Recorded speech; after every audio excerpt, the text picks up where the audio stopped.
Game 1 on Manchuria, we have Lucas in the color green, playing as the Japanese.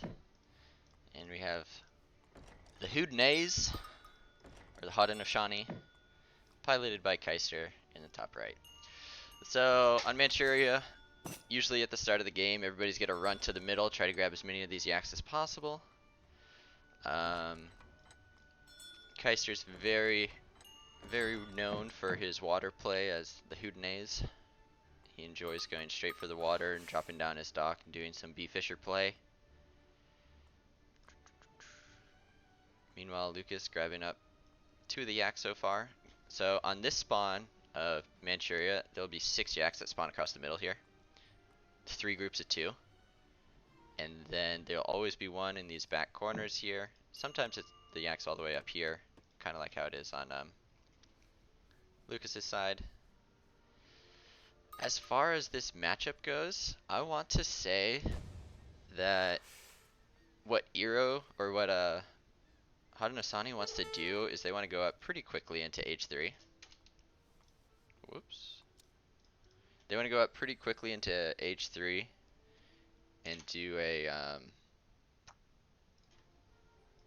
like a hard timing push right before Japan can get up and get established into H3. So they want to hit them pretty hard with the 6 and 5 Kanye, upgraded Kanye shipments. And then use their forest prowlers to poke down the Ashi. So far we have Kaister doing some bee fisher things. So what you do to do this bee fisher build, you'll have like 1 or 2 vills gathering food, and then the rest will be on wood. So that you gather up 125 wood to drop down a longhouse. And then, well, Kaister could do this a little bit better. But what you can do is you can get 2 fishing boats in queue before you get this house down, I believe. You can definitely get the first one in queue. But, so you train about 4 fishing boats. And then, after you've trained about 4 fishing boats, you switch all your vills back to food. And he's doing a good job of killing these sheep right underneath his town center.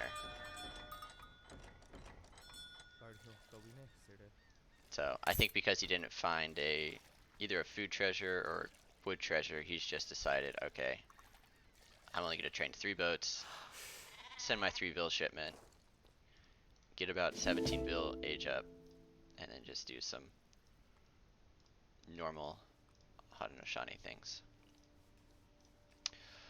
On the other side of things, Lucas has just been shrining up. So he's going 2 vills. He's found a couple of wood treasures because he has this third shrine going down. He's about to go pick up another one. But as you can see, he went with the 2 vill shipment first. I think he could have gotten away with 3 boats. I don't know why he didn't choose to do 3 boats. 2 vills, 1 vill gathering is about 0.67. It's the same for boats, so he could have had an extra villager on the water. But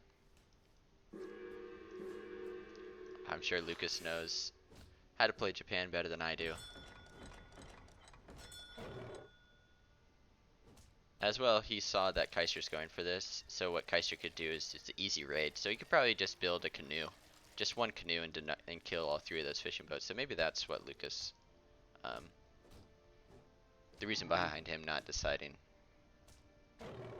that, but not exactly sure why he chose to do this.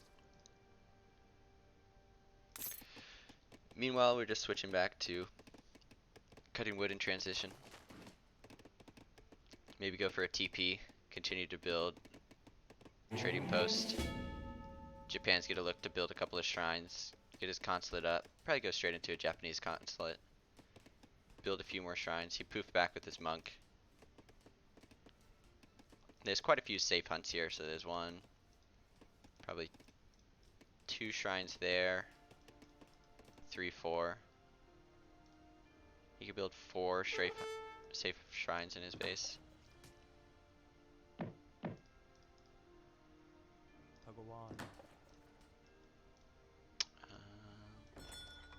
There's no real big treasures still left on the map. Just a couple of coin treasures in the middle here. So there's an 80 coin guarded by 2 blind monks, and then 150, and then another 75 coin. And then 65 up here as well. So we have some more fishing boats. The fishing boat count is now up to 4. Longhouse going down. Going up with the chief, that's the crates, so 200 food, 100 wood, 100 coin. Actually, I think I'm going to turn the sound down just a little bit. Feels a little bit high.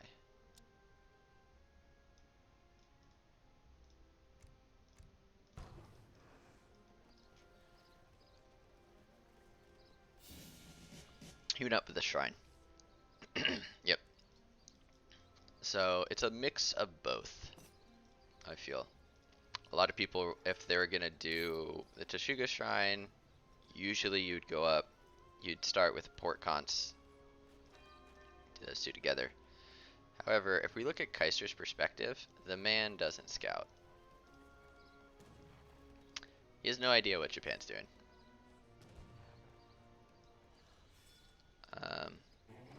What you can do in this Mr. Lickcats, what Mr. Lickcats could have done, or Jerry Muno as we all know him, he could have just picked up one of these blind monks and then used one of those to go scout, but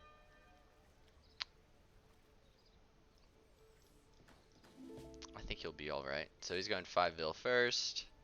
He has the greats coming in second, so he's going to go check out what's going on. He sees clubs, so he's trying to get out of there as quickly as possible.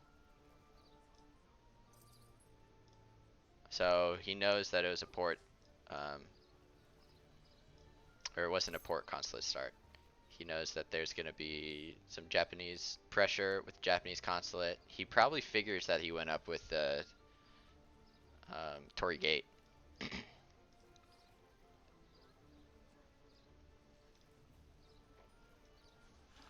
So big button, 5 Iena coming out.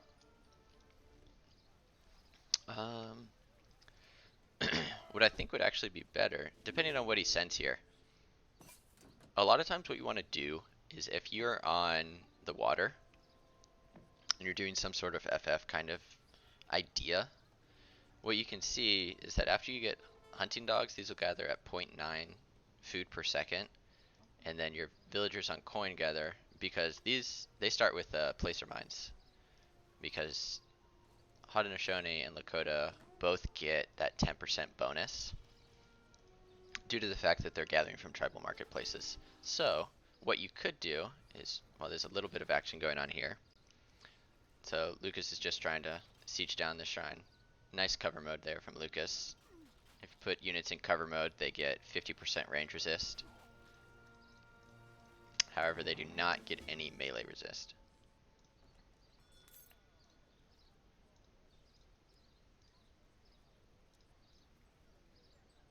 Two vil, 4 vil, and then 3 vil, 5 vil A's. We wouldn't be able to tell exactly what these are. However, if we come in here, we can see they don't have the ×2 anymore. So, stable start. Lukas has 9 Nagi out on the field. If there's any way that Kaister would scout this, he would just sit in base, build about 10 tomahawks, and go up to the next stage. So really, Lukas hasn't done anything. He hasn't committed to booming hard. He has gotten about all the text that he wants. Well, I say that, but here comes the blanket filters. Those are coming in.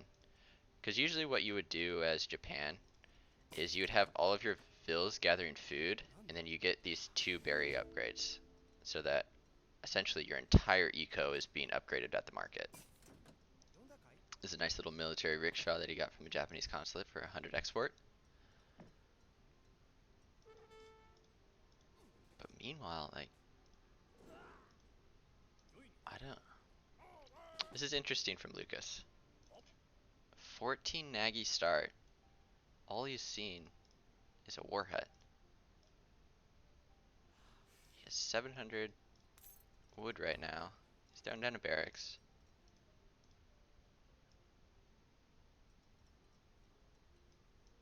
So he's gonna start building shrines around the map, I'm guessing. Meanwhile, I'm pretty sure Kaiser's about aged. Yep. So Kaiser's about aged. This is really, I like it when players do this. If they're not planning on attacking, they just hide these units so that they don't die. Look at this man. This man is so greedy.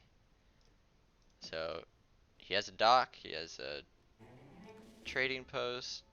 I mean, he does have double war hut. Oh, actually, this is a good idea. So what I think he's gonna do is he's gonna upgrade his tomahawks with these crates, and then just ship the big button, which is 10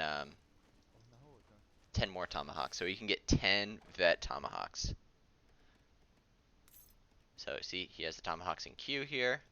He might cancel this one and then get vet tomahawks, and then once these crates come in, he'll be able to pop 10 tomahawks, and it doesn't even matter that he's housed. You can call the big button either way.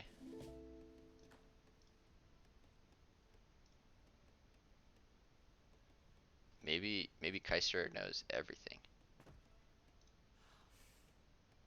Because, I mean, he's just building. He'll finish the batch. There we go. The batch is finished. He has this wood coming in. He's getting gill nets as well.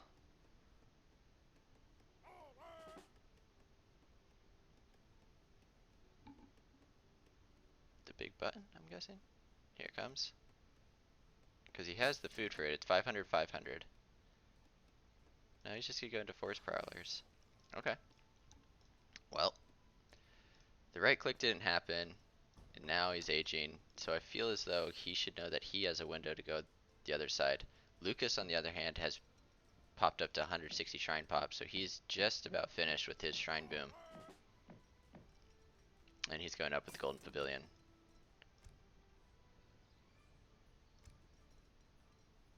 Unfortunately, so with the UI, we've been working on it. Mainly it's been A's working on it. I'm gonna say A's gets 99.9% of the credit for the UI. It looks as though Lucas has only shipped 2 shipments. However, he has sent that 4 villager twice and the 6 villager twice. Every other civ, this would work perfectly fine. However, Japan has to be special in everything, so they get to send their shipments twice. Other civs don't unlock that until the very end. Like if you go up to Imperial, you get to send all your shipments again. But Japan unlocks that because they're Japan. Little raid coming in. Almost getting a Vil. This Tomahawk's still quite not upgraded yet.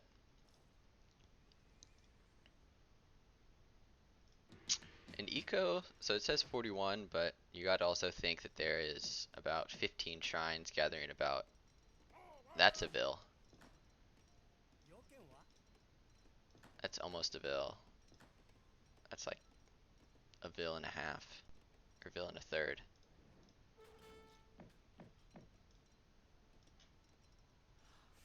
And I wonder what the first shipment's gonna be. 2 flaming arrows, cav HP, 9 Yumi. So he wants to get his 2 discipline techs. Looks like a Yumi Nagi is going to be the comp that he's going for. Meanwhile, Kaister's just pushing across the map with this gigantic forest prowler infantry mass.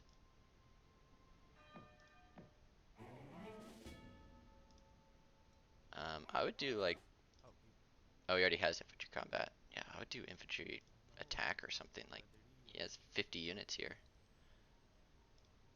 50 units that all get 15% attack. With another 5 coming along the way. Doing a great job of picking up these raids.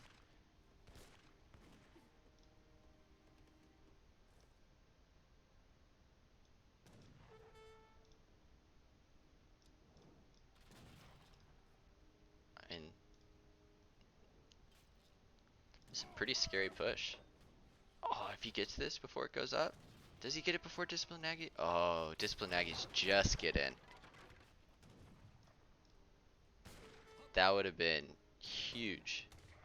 Had Discipline Nagy's not come in, this fight would be over before it even starts. Alright, where's the fire pit? Is there a fire pit for Kaister? I believe he has 4 vills, but there's the fire pit going down now. The community plaza. He has 1 on there right now. I don't think he's gonna have the ability to make it work. These tomahawks, if he could get the tomahawks in melee against these Nagy. But it looks as though he's just cleaning up. He's parked these 9 musket riders right behind the front line, and they have just done so much work cleaning up Nagy's.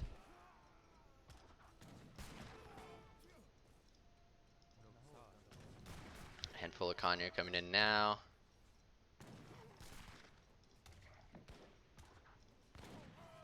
Now we have the 20% attack dance coming in.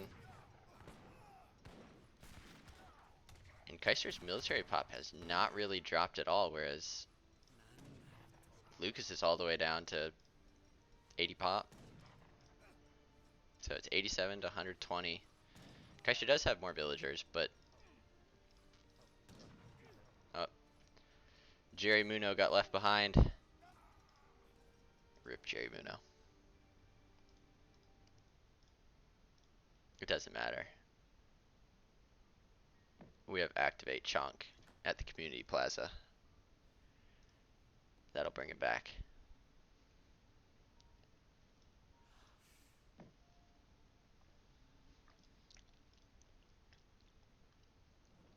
Kaiser a little bit housed for a second, but I believe he's going to try to switch into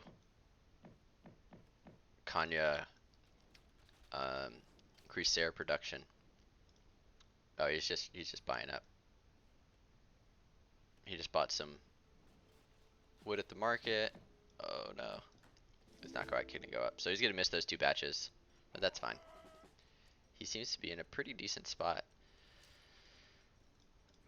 Lukas has to rebuild his barracks. He's building a 2nd barracks. He's got a lot of resources, but taking down that 1 production facility has been pretty tough. He lost a bunch of Nagy as well. Another thing, I don't know how much, I know Lukas does play Japan, but in the heat of the moment, it's pretty hard. What you would want to do is you'd want to switch this over to the HP if you're going to do a heavy Nagy, Ashy, or essentially percentage of Cav HP is way better than a little bit of attack on your Yumis. So you almost always want to have your Golden Pavilion to be used doing the HP Wonder Power compared to this one, which is the Yumi attack, or ranged attack.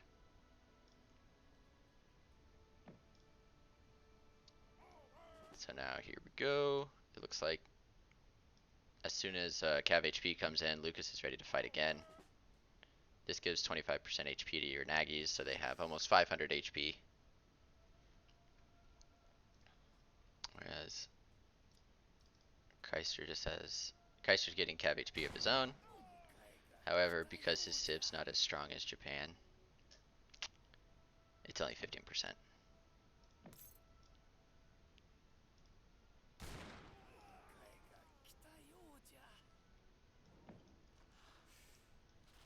So he's getting close. He has 160 pop, 57 villagers. So he has quite a bit of an advantage in the military count right now. Still sitting with just One tech there. Oh, that's right. They don't have cav combat. They just have these two. But cav HP does affect the Crusaders. Let's see it. The right click. These have 632, so they're almost fully upgraded fully upgraded age 3 French cav. I don't know what he's waiting for. He has some cav coming in here. His musket riders are in the right spot.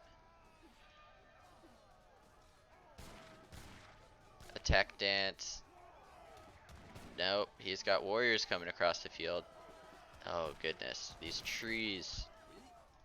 He needs these. He needs his cav to be standing right here. This looks like a win for Lukas. Oh no, it just went completely wrong. He doesn't have it on attack dance. He has warriors popping out. The human trash can has landed, boys.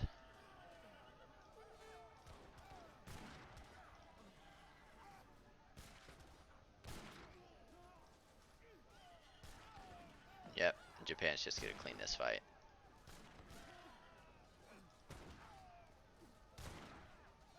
So now the attack dance is coming in, but it's a bit too late.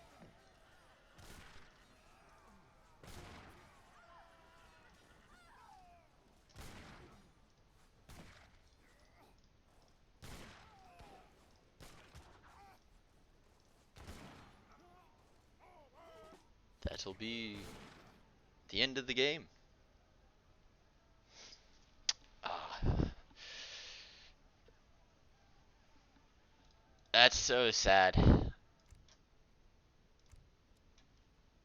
I always like seeing Japan lose.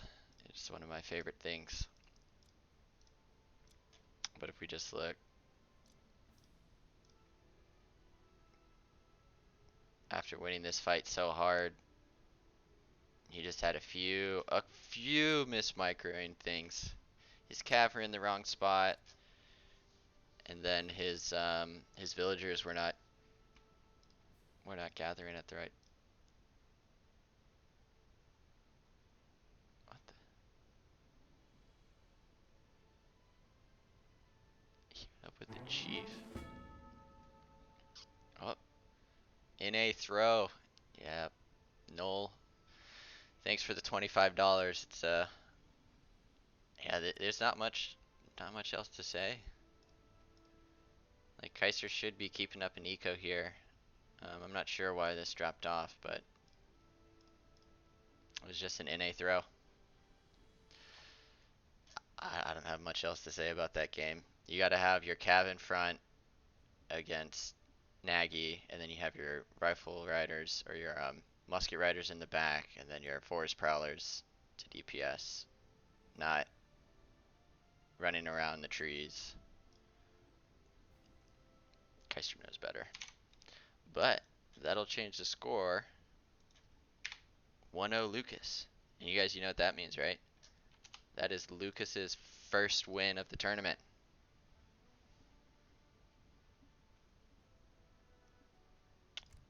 So let's go ahead and go into the next one.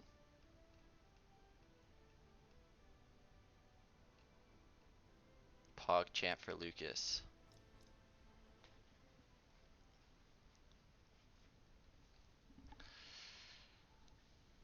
Next game.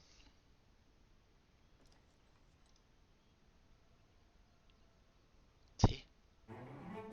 See? What is that? Even Lukas knows. Why would you go Kanya? But not. Dude, Bramboy knows. First NA, or first Mido, now this. NA's getting on the map.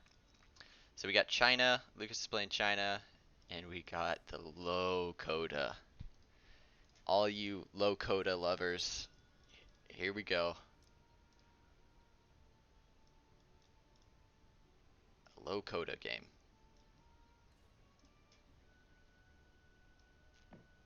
So I've heard that this matchup is quote unquote unlosable from Lakota's perspective. There is no way you should lose this unless China does some fast age or fast FI into Ming army, something along those lines. That's the only way that China really has a good time here. So Kaister using map hacks, finding a wood treasure. Lukas, on the other hand, using map hacks to find a food treasure. Both of these are really good. So in age 1, there's a few agendas that you try to do. So for instance, for Lukas, he's looking for a wood treasure because he's going to be chopping wood to get a second village down, or maybe building a TP. Same goes for Kaister. Kaister wants to get 200 wood so that he could drop down a TP right here. Once he gets a TP, he's going to switch his villagers back to food, and now all he's going to be doing is try to get 800 food as quickly as possible.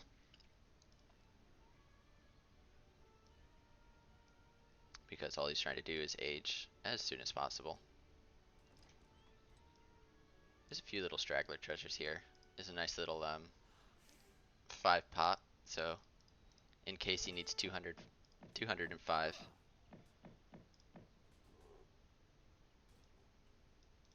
And there we go. Lukas is dropping down that second village. He's going to send Northern Refugees, which is his little villager card. He's going to pick up Axel the Tamed Tiger. Let's see, there's another 50. So we have another 50 food, 80 coin. And then there's 100 food right here that Kaister could pick up. But let's check out. So far, not much scouting has been done. Lukas has come on this left side here. Kaister was gonna go run somewhere, but decided I'll just come back, crack shot one of these lions. Maybe he'll take the treasure. That's probably worth. I think it's worth it to fight and pick up that 100 food. Look at this. This is nice herding. This is exactly what you want to do. You guys might not think it's very important. However, if you can get all of your hunts right under your TC, like for instance these 4 villagers, if he just pops it onto this hunt right here, they don't have to walk anywhere. They just instantly start gathering food. However, he has them go over here, of which this is almost done. So it's just small things. I mean, he's focusing over here on this treasure, but it's small things that you could do that could help your H1 to make sure that you don't idle when aging up, or idle before aging up.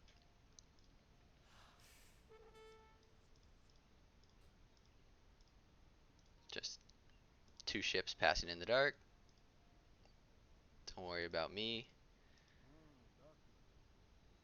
Mr. Sonnentanzer. I believe that's Sun Dancer in German. I think there's a song that you guys can look up on YouTube if you want to know more about that. Well, so Kaiser's aging. He's got the chief coming in. So he's not doing a fast age. He's looking for 400 wood, indicating that he's going to do something like a stagecoach. On the other side of things, I'd be surprised if Lukas doesn't age up here with the Summer Palace. I believe Lukas sees, well, Lukas is focusing on getting the Summer Palace down, getting 4 villagers on it. As soon as that started, he could probably start this treasure, because he sees the Lakota explorer running around his base.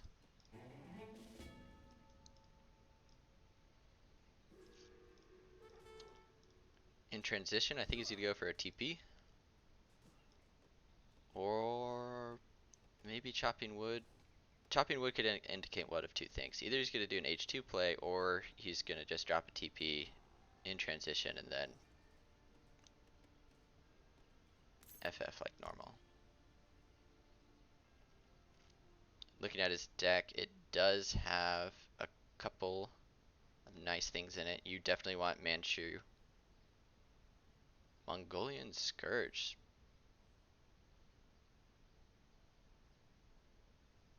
Giving Step Riders ×1. Or Keshik's ×1 against cavalry is really strong. else do we have going on?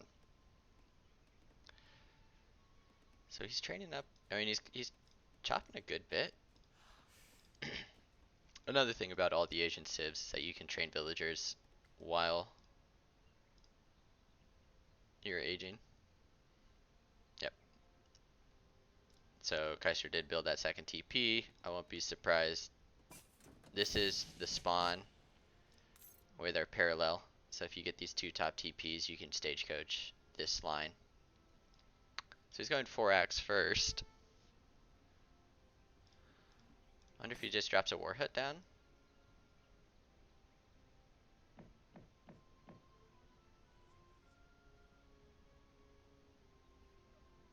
I guess a warhead probably like right here, right here. Trap marketplace. Stagecoach coming in. Kaister hasn't decided what he's gonna do yet. Lukas, on the other hand, has decided what he's up to. I wonder if Kaiser saw that. He didn't see it yet, but he's gonna be running back here. Oh, does he see it? He does see it. Oh, that's unlucky from Lukas. It's hard to do sneaky things when you got a 25 speed Sonin Tanza running around. Oh, these 4-axe are gonna kill these vills. There's no way these vills make it out alive. Classic low coda play. I wonder if Lukas goes for the Ming army. He hasn't started training an army yet.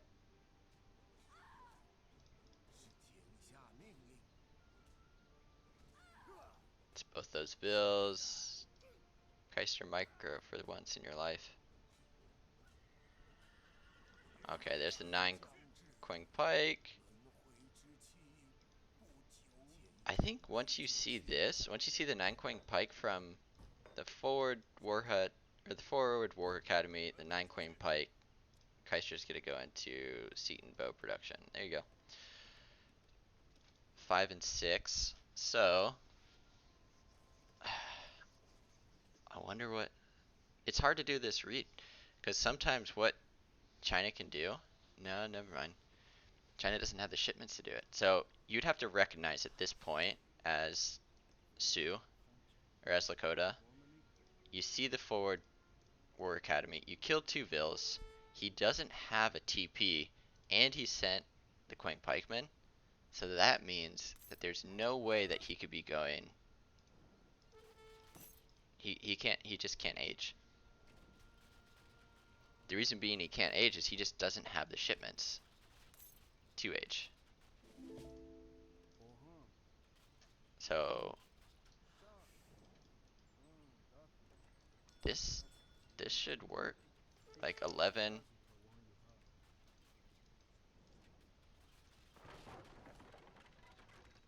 11 Seton.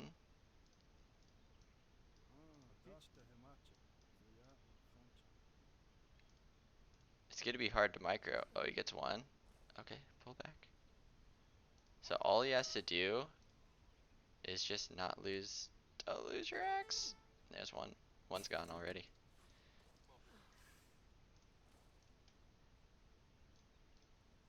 So there is a shipment on the way from Lukas. It could either be more Chukanu or 7 step riders. Of which, if it's 7 step riders, the war clubs. Bring your army.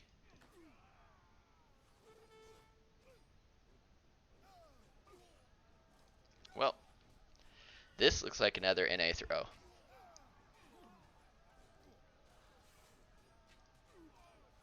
NA throw right here. Lukas doing a great job. Killing as many of these as possible. Kaiser did a good job. He never built this TP. If he built that TP, it would be a pretty sick, I think he would have had a better shot here. You know, that didn't go as bad as I thought it would.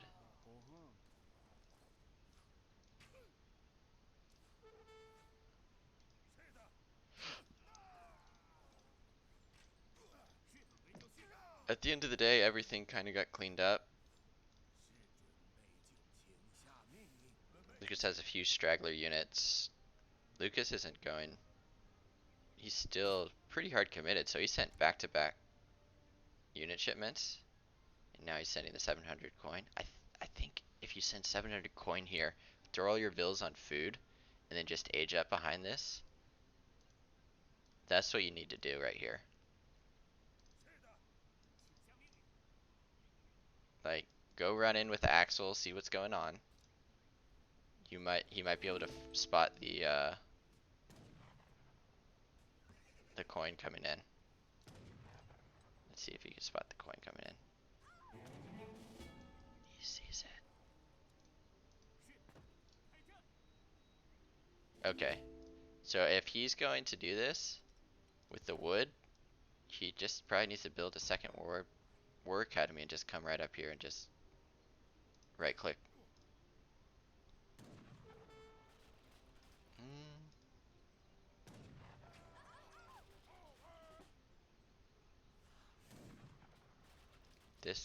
This isn't worth it. There's no reason to siege this. This is good though. He's stealing back one of the TPs. Like, you lost 5 pikemen for a 25 wood marketplace. Never siege down these marketplaces, guys.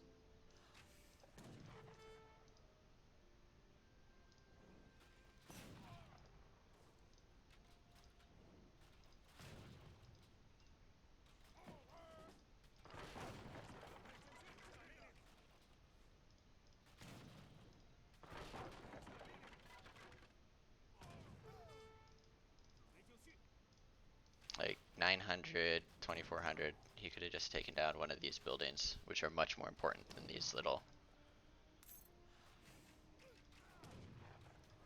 goofy little miscellaneous buildings. So he does get a villager. Maybe? Nope. A lot of villagers with 1 HP. Okay, I got one.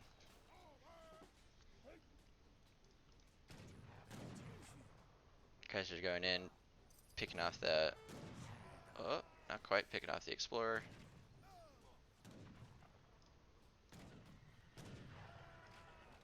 Lucas still sticking around. No way is Lucas ever going to age anytime soon. And now Kaiser's up. So Kaiser's been up for about like 20 or 30 seconds now. He should be afraid that there's a unit shipment about to come out. So he does the right thing. He pulls back. He's gonna go take this TP. And then...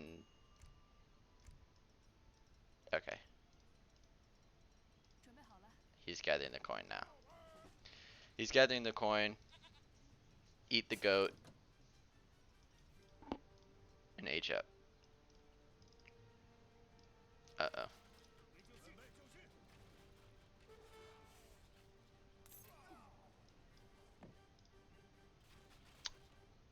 I think 3 dogs can kill that entire army.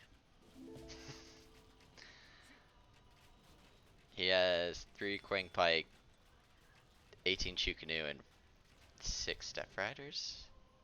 Never mind. Kaister has other things in mind.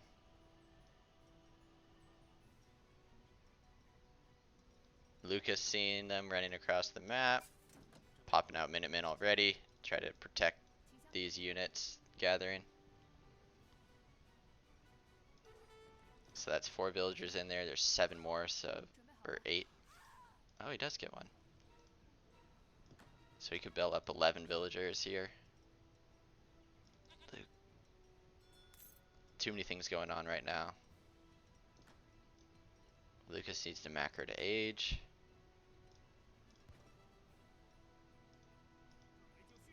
Oh, it's so sad that his monk's dead. He can't build this TP. these Minutemen quite aggressive.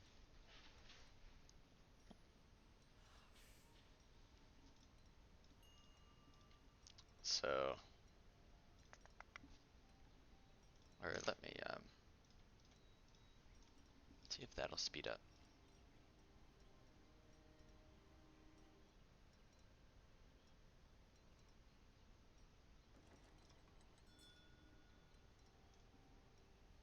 That might speed it up a little bit, but I'll probably have to close down a few things.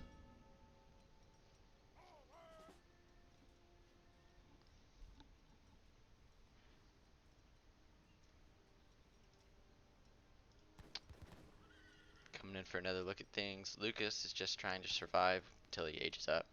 He's going up with the porcelain tower. Meanwhile, sieging down.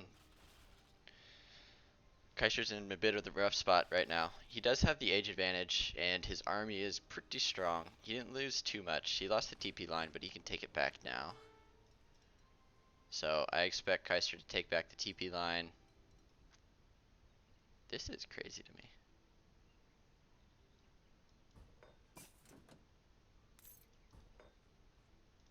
We were talking about this earlier, but why does China's buildings have ridiculous line of sight?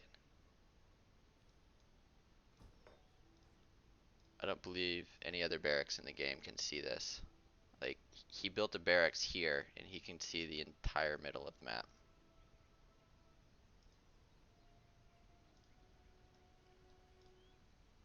So, something that people could think about at some point. Kaiser doing a good job going around picking off those things. He has about what? So he has 8. Oh. It's exactly where your units don't want to be. But they just pass by each other without noticing each other. Alright, I'll get 1, maybe 2, maybe 3. No. 2, almost 3. Burning down this middle TP now, or this middle war hut, war academy. Christ just made it up, or Lucas just made it up.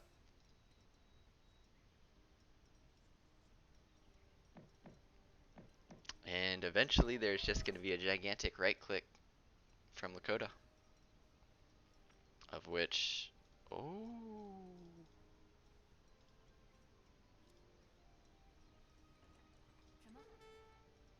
that's an F. That's, he's going straight to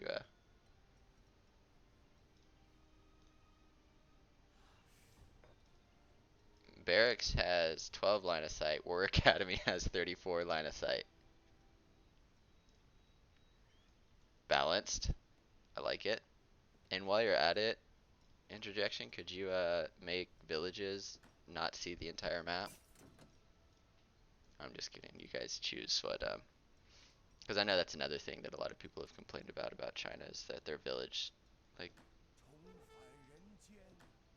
what?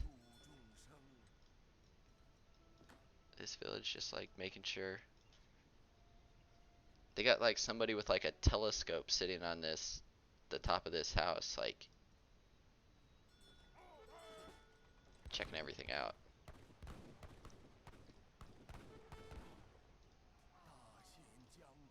So not only can China pop their villagers into the village, but they can also see for a mile, so that if you lose villagers as China,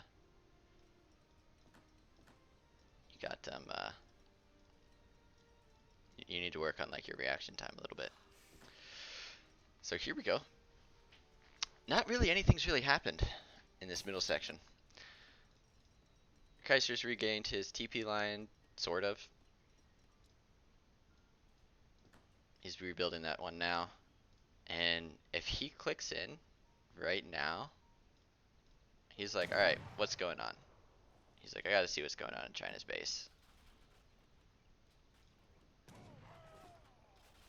So he sees a bunch of Chukanu. If he hops on the fire dance, so he just built up his community plaza now. And now he knows, oh, that's what's going on. So he's just gonna right click everything and he's like, oh, you're doing an FI, let me just kill your entire army. So he has 12 vills on the... No, he did it again. He's on the wrong dance. But I don't think it makes a difference here. This is just an easy right click. He needs to stop doing this garbage. Like what the? What the? Oh, now that the fight's over, he's like, oh, let me put those on attack right now.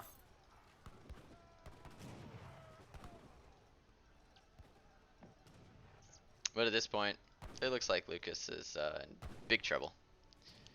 He's sending 8 meteors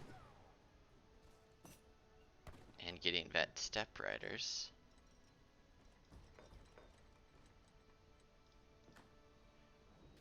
There's 13 bills in here. Kaiser, can you navigate to the siege dance? No, he just took all of his bills off of, Okay, they're there. There you go. He navigated to the siege dance. He's gonna kill all these villagers, and China losing 13 of their 35 villagers.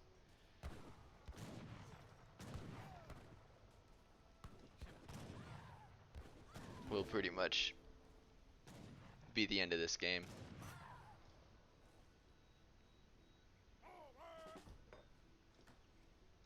Even though he's an age ahead, Lukas is just in big trouble.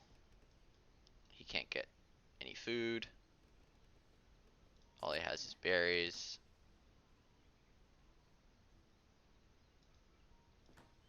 And I'm not sure why Kaiser's going back. He could just... I guess he's afraid of whatever pops out, but...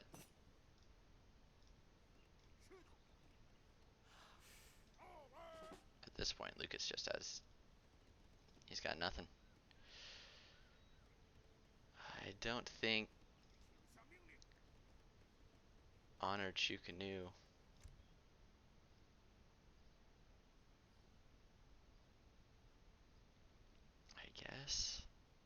I guess he goes for old dynasty reforms.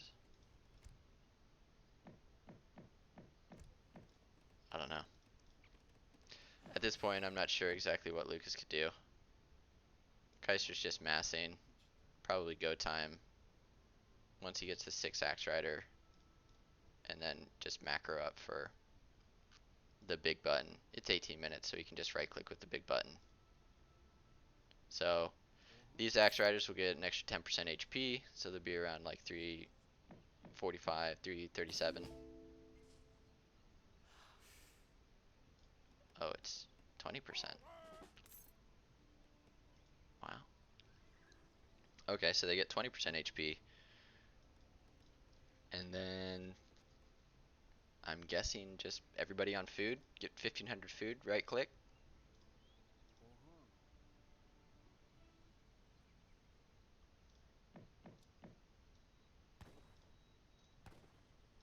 He kind of realizes that this is the only hunt.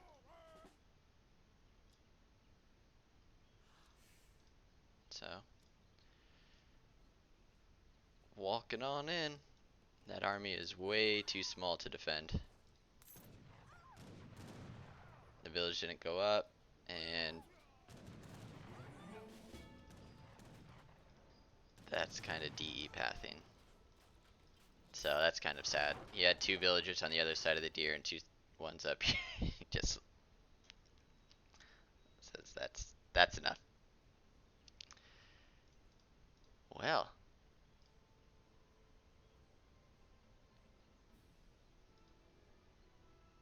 guess that's a bring it back up to 1-1. Like I was saying, China is not commonly used. Like I was saying, this is kind of a unwinnable matchup for China. But Lukas did pick first because he won the first game. And that's without the attack dance. If you had the attack dance, like, I think that would have been even better. Because you gotta remember he trained like 6 warriors.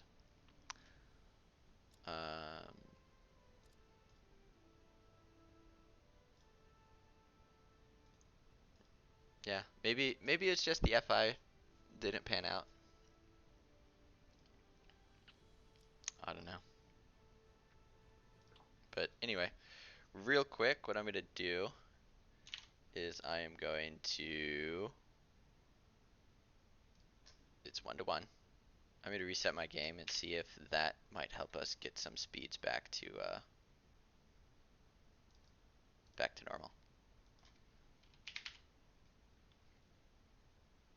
Or just restart my game so we can see if that'll help it speed things up.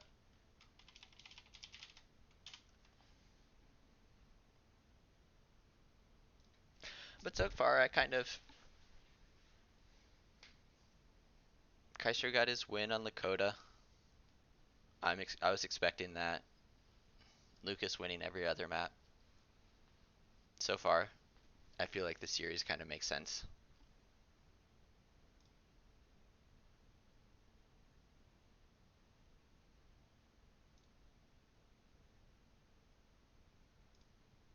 But let's launch this up here.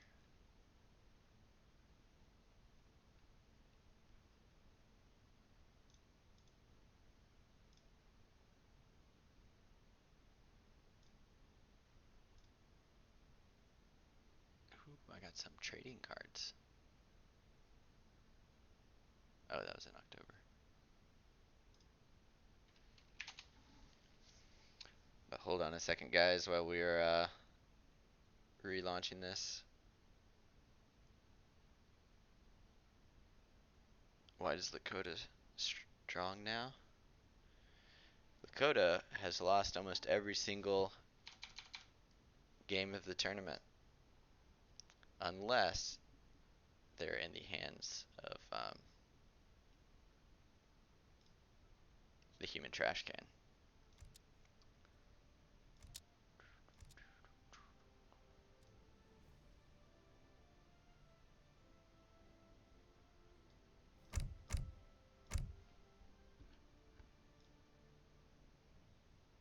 Is that better? Are those sounds a little bit better, guys?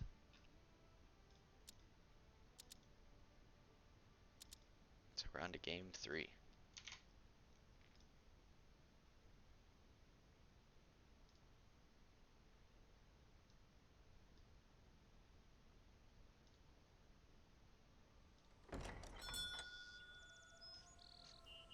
And now, the shoe is on the other foot.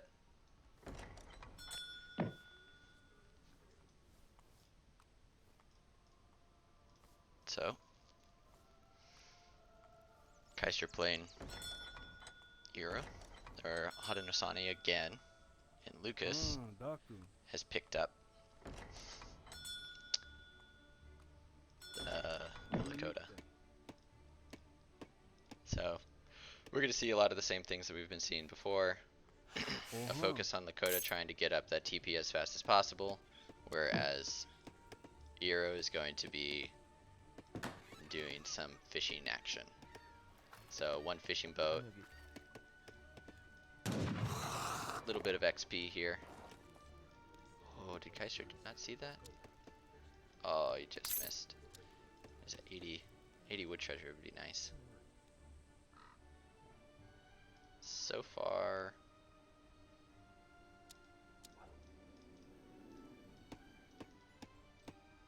hasn't been too much.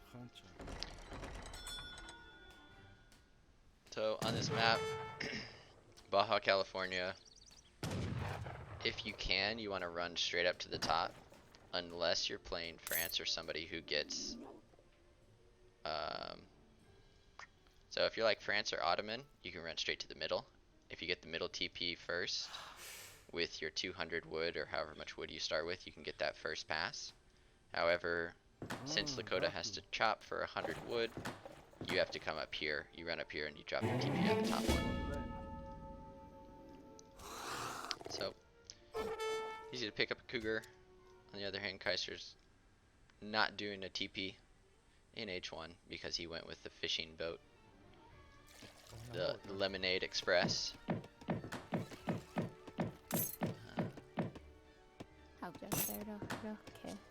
You should put more villagers on wood because you want to train these boats and get these boats out as soon as possible.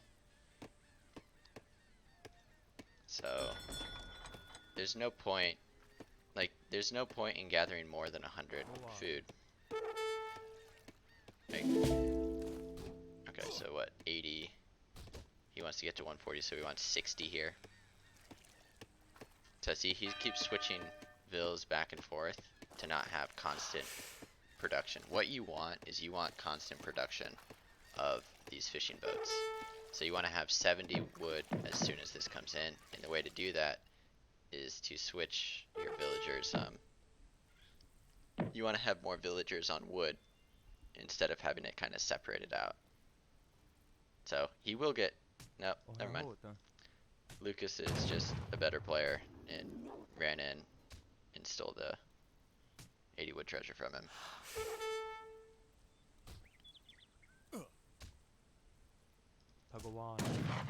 And then the cat licker is gonna get chased down by a cat.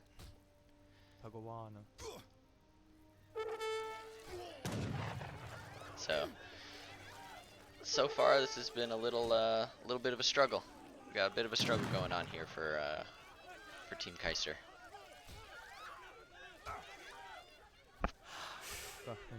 However, okay, Kaiser, I see you. So he should be aging. However, since he wants to kill this war chief, he decided to pop all of his villas in his town center, queue up an extra vill, and just age up a vill late. So it's not the end of the world. He's maybe aging up 15 seconds later than if he didn't queue up that vill. But I like that. I like that play. It's a little smart little play there by Kaiser. Do it. Do it. Yes. Oh man. He's putting him in the cage. He's in the Bermuda Triangle. He's not getting out.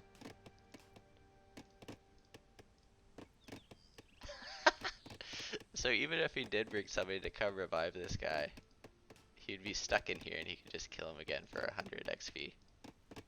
And meanwhile, Lukas just is completely blind.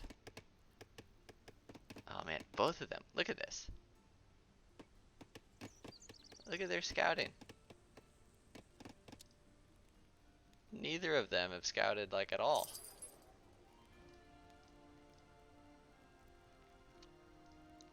Alright, so let's see what Team Lukas is doing. Team Lukas started chopping. He has a forward war hut. He's going hunting dogs. He put down his market. So he's probably going to look to be aggressive here.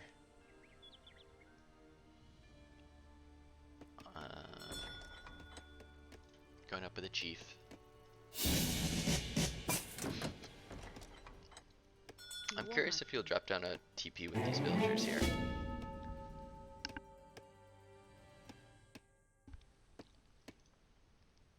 So, nope. War clubs first. 5 seat and after.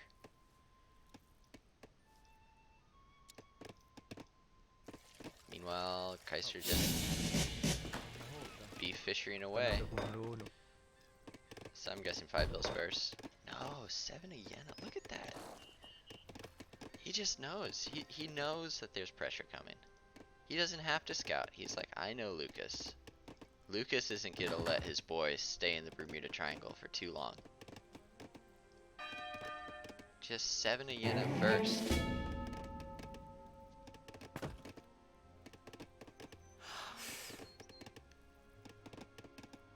Oh, my bad, Bramboy. Let me fix that. Just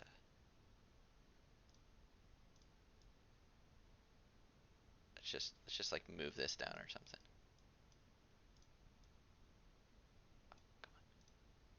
I want to like align it even worse. There you go. Better. I hope Brambori appreciates that one. I hope that's a little bit better for him.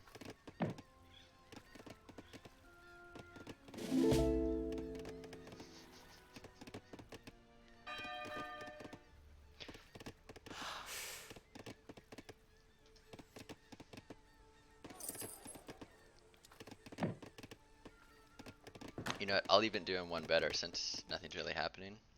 Let's make this one even like smaller.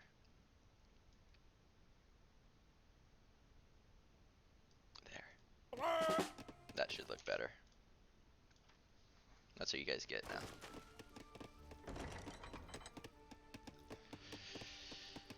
now.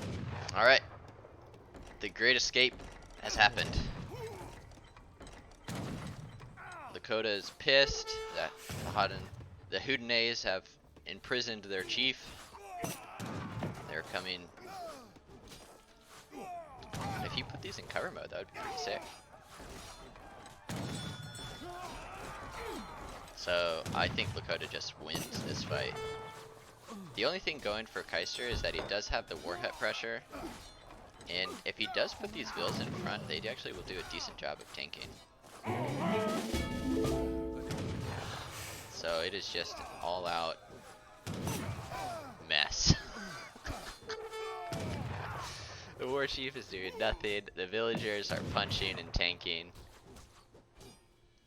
And at the end of the day, because Kaister does have these 7 fishing boats, he's just happy to deal with this. And now he gets to shoot a bunch of arrows into the poor war chief that's stuck in here. Oh.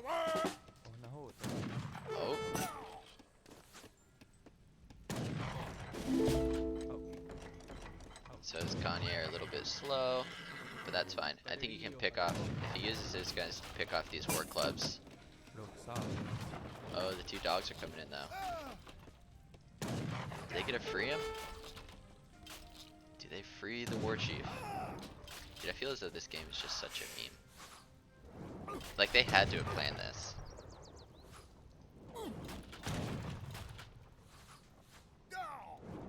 Like, this game is just de-escalated into absolute goofballness. So they're do it. They saved him.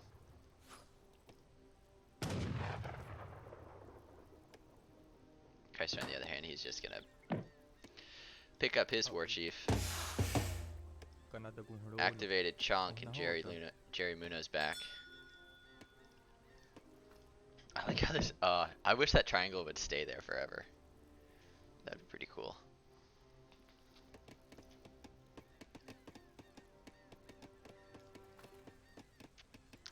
Meanwhile, things are just gonna get pretty quiet. Lukas has still not sent 5 villagers. Look at that, just 4 straight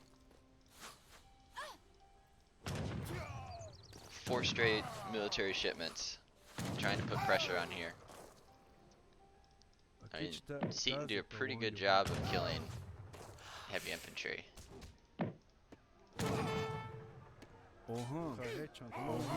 If he picks off those war clubs, there's gonna be nothing to deal with these 4 Kanye, and here we are again. Oh, this is why. Look, Kaiser's actually done it right this time. This is when he wants to do the new warriors spawn. So he's got his bills out, punching. After this dog soldier goes down, or the Takala warrior goes down. That's it. Now Lukas is just in trouble. The spirit medicine villagers.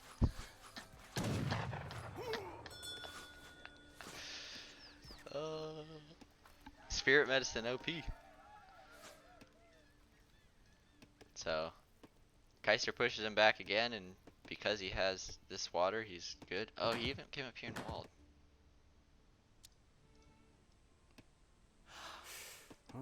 Now Lucas is sending the 5 bills, but I think it might be too late.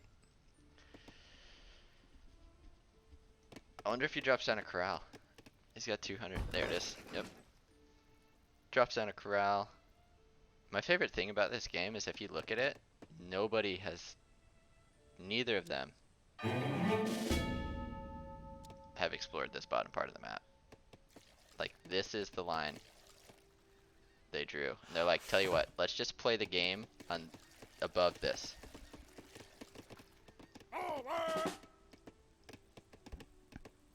So, they're still both committed to H2. This is actually a pretty, oh, there's 6 warriors in there. I was gonna say, I was like, that's actually a pretty reasonable sized mass from Kaister.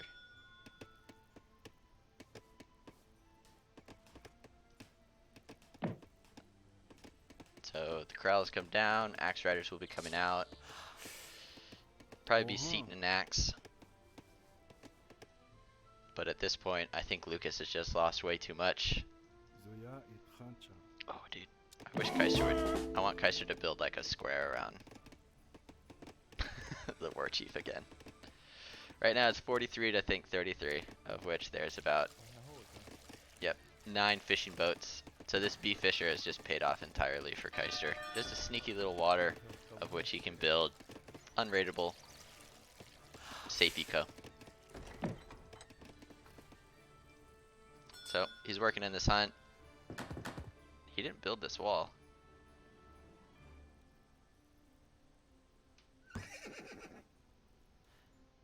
Now, if Kaister is this smart, where he places this wall,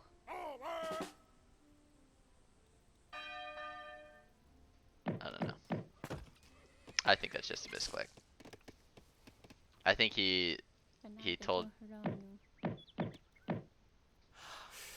yeah, I think he told the Vil to go build it, and the Vil just didn't.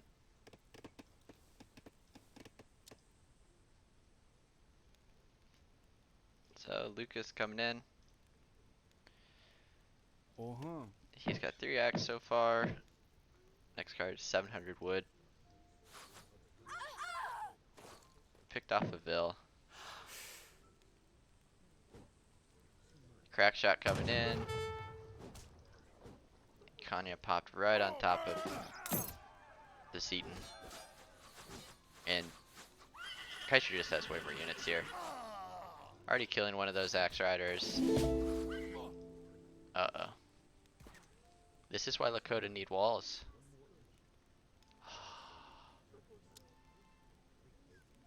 He was about to escape up here into death.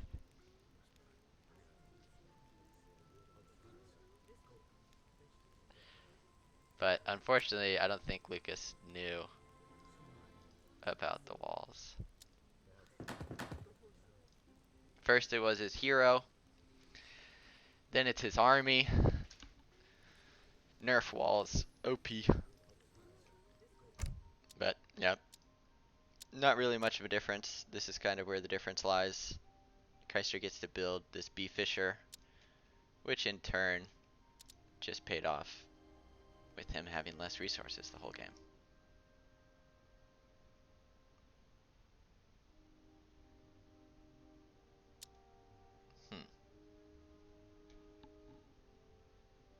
Well, the difference lies, Kaiser was actually using his villagers to fight the war because he got spirit medicine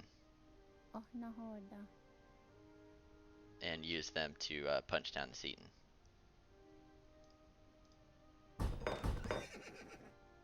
So, at the end of the day, another interesting game from our NA boys. From the NAs. That'll bring that to 2. And Lucas still won. Let's get these fixed. Oh, now it's backwards. See?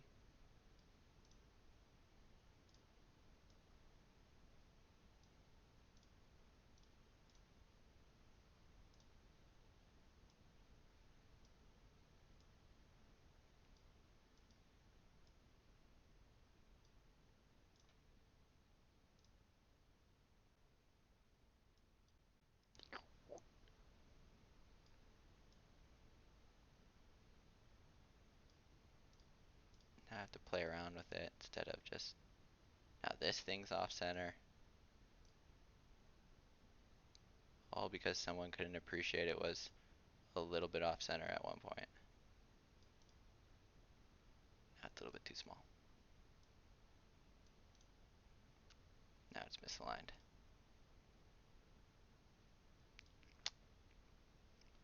Unfortunate.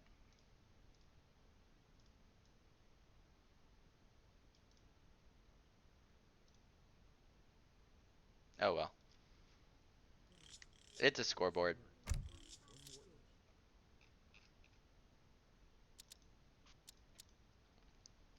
Game point, boys.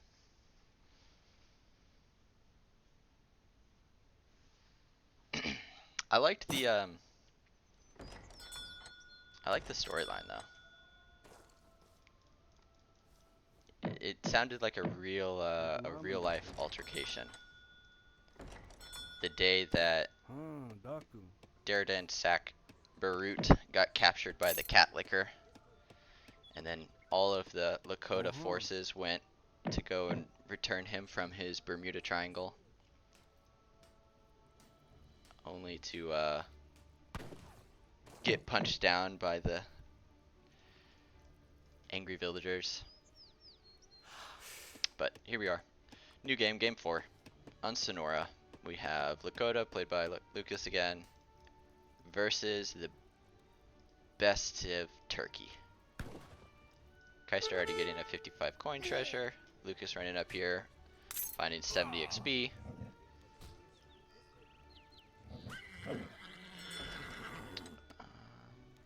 Other than that, what do we got? 75 coin, a Doge.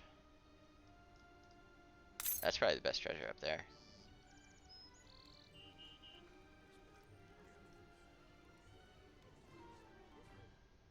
Like, I don't know about this map. Got a hunt. Lukas already hunted in his next hunt. Yeah, I guess if you draw a circle. There's 5 hunts there. If you draw a circle.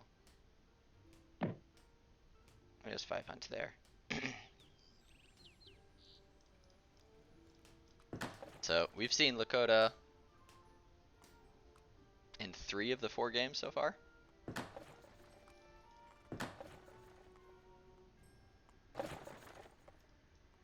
RIP Lukas.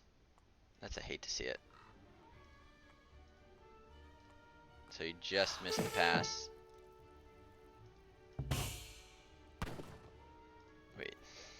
Wait a second.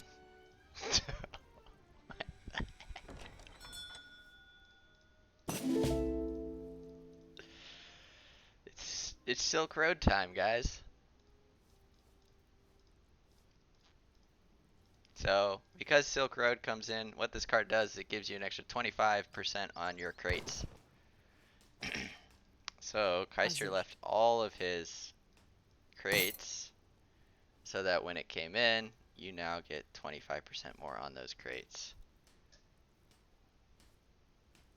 And now Kaister has 2 TPs and 9 villagers.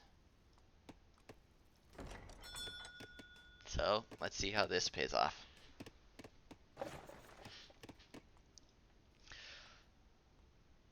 So he's aging with the quartermaster. So instead of getting 400 wood, he's going to get 500 wood.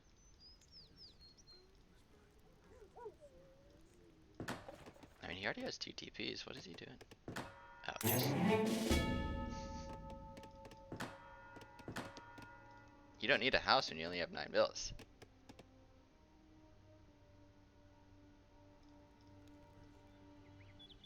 So herding in his next hunt because this thing has run into the corner, as has Lukas's. And he has this gigantic hole where Lukas's is like a gigantic plateau. Or just a gigantic cliff. Anyway, I'm curious to see how this will pan out.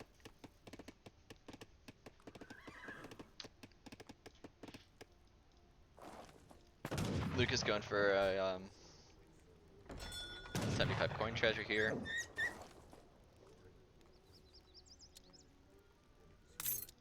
Let's see. Kai should have done a little bit better scouting this time. He at least knows where his opponent lives. He won that last game without ever seeing his opponent's town center.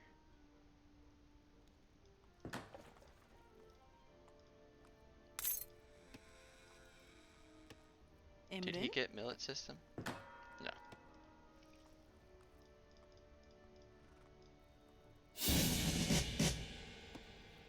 I remember in vanilla people used to do this one all the time. But it used to be 30. And I believe it was a team card where you could do Team Silk Road, of which all your but Silk Road used to be an H2 card. He's sending 5 vil. He's like, I don't need 3 vil. I need 5 vil in Silk Road. So before, what the unit shipment used to be was it used to be 3 vil, and then Silk Road was an H2 card. He's just flipped it where it's 5 vil because they moved Silk Road to H1.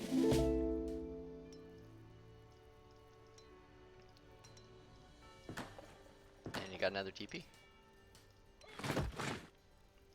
This is interesting. He's got millet system coming in, 5 Jans coming in. So what a kind of a fun little game we got going on here. Meanwhile, picking up the coyote. So Kaiser's got all sorts of wackiness going in. Lucas, on the other hand, he's just going corral with 5 vils. So a little bit more standard. He aged up with the chief, I believe. So 3 vil, 5 vil, 700 wood. He also has 2 TPs. I don't think that if Kaister took this TP, I don't think Kaister could kill and then replace this one. However, this one he definitely can. He could take that TP.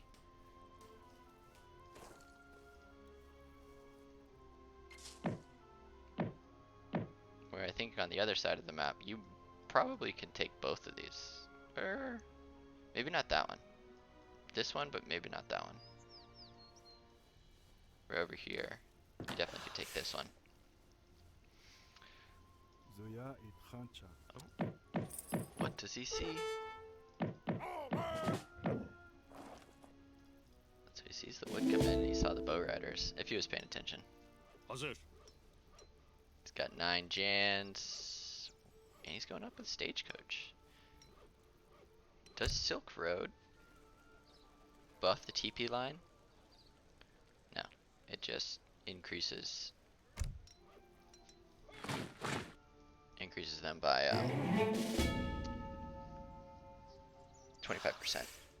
So look at this. Kaiser's just pumping out shipments. I don't think he has an idle home city this whole game.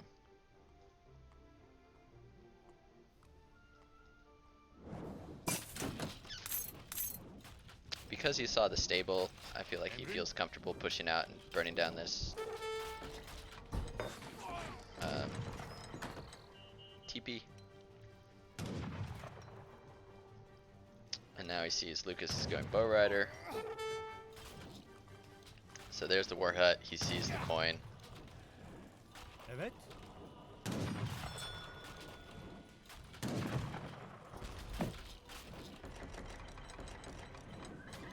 Emrin?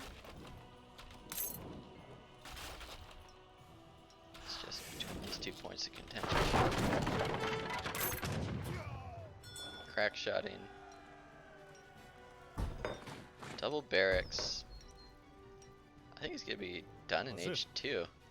I think Kaiser's just gonna go double barracks Jan, fuel his economy with these TPs, Avos, and just right click.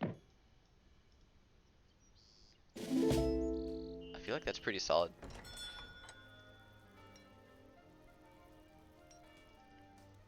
That should be a pretty solid plan, given given what he's seen so far. Like, I feel like this 700 coin.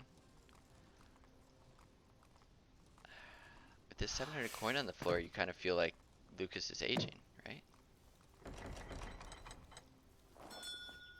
Goes up with the messenger.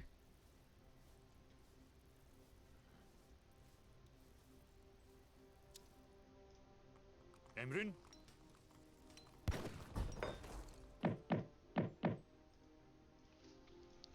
Alright. This is looking pretty dire. Pretty dire for Lukas. Kaister will show up as soon as he ages. Emrin. Of which he can just burn this down. Evet. Tamam. So, he sees that he's aged. İleri. Marş.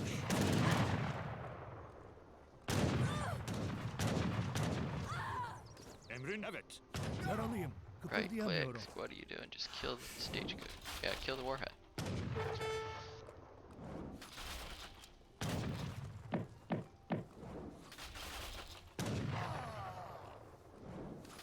Evet. Emrin. Hazır. So, 24 Jans, Evet. 5 Abus. That he's gotta have, yeah, rifle riders on the way. So, 10 elite bows and 5 rifle riders versus 30 odd Jans.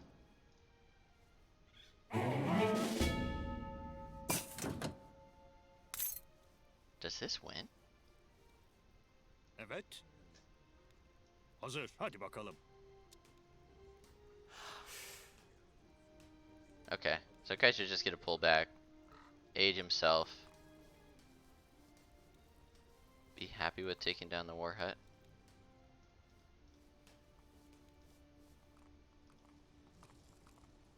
Okay. Ooh.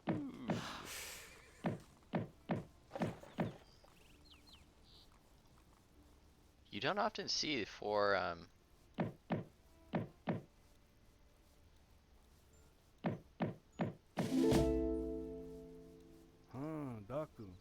four rifle rider as well. So he's gonna have 13 rifle riders all day. Oh no. What are you doing? Emrin. Evet. Kaiser playing how to throw 101. And this is why you build rifle riders against Emrin. Evet. the Ottomans. This explorer, look at him.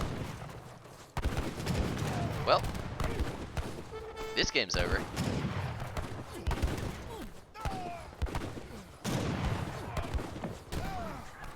I remember in game 1 I said, I like what Kaiser's doing here. He's aging up and he pulled all of his army behind his TC.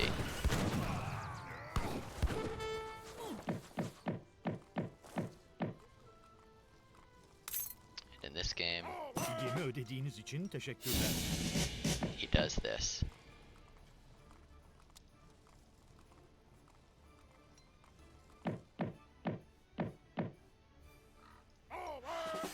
I just feel like there's no way that he can ever remass to compete against the Lakota army anymore. He's at 24 vills. Okay, so he's gonna drop a town center somewhere up here. Yep, there it is. Emrin. Hazır. Emrin. Those are pretty jacked vills though. He's at his limit, so he needs to get that there it is. He has the Galat Town district coming in.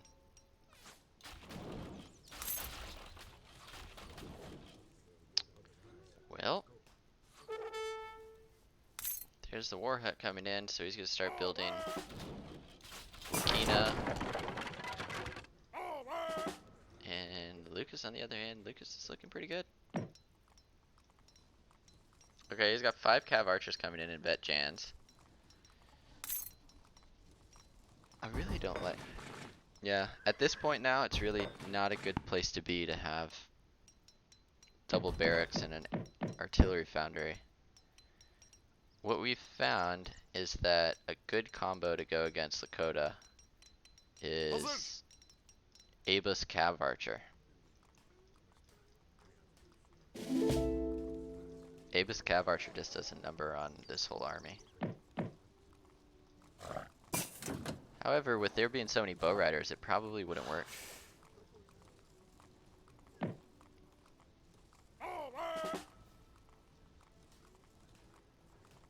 It might.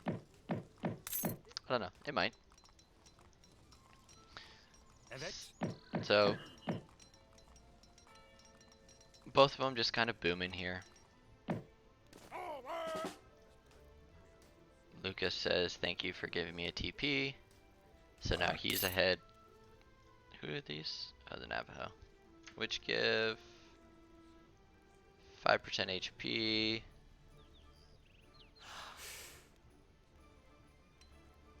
Wait.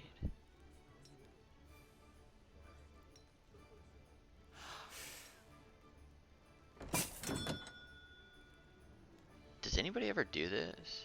Oh, gather XP work rate.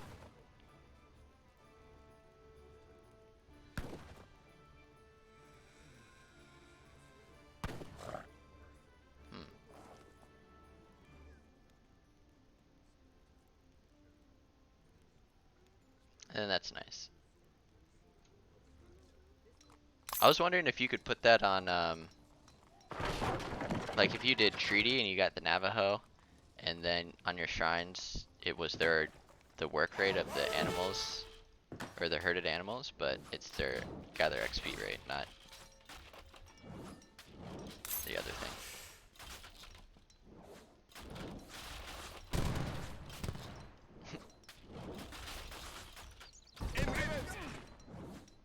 So, Luke is just sniping another TP. Kaister with these line of sight buildings. I guess Selam. I guess he's putting up some line of sight pillars.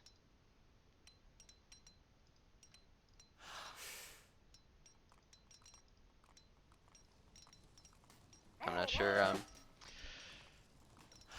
the purpose of what's going on there. And then this explorer is still, I think he like shift clicked the explorer right here, and he's just walked around this trading post like 15 times. Okay, so Lucas has found the second TC. I'm gonna siege dance this down, I'm guessing. Most likely.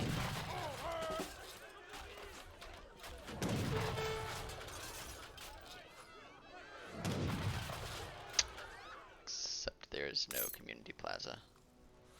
So it's gonna take him a while to siege these down, because without the siege dance, these units don't have siege.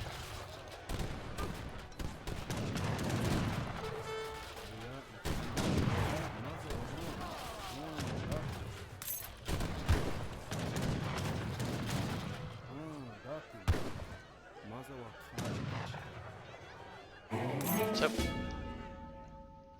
he got Minutemen, he's just pulling back. Getting his upgrades on his cav. He could probably go industrial right here. Does he have 1,000? Oh, I guess he could send 1,000 food. Ooh, Lakota support. The Lakota Nation sends the Lakota Nation 7 axe riders and 9 buffalo.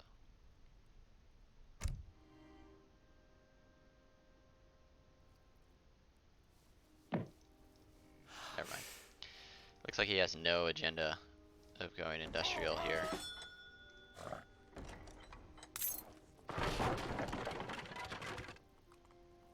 He is running out of hunts though. So he has what, 1,500, 2,000, about 4,000, 5,000 food left.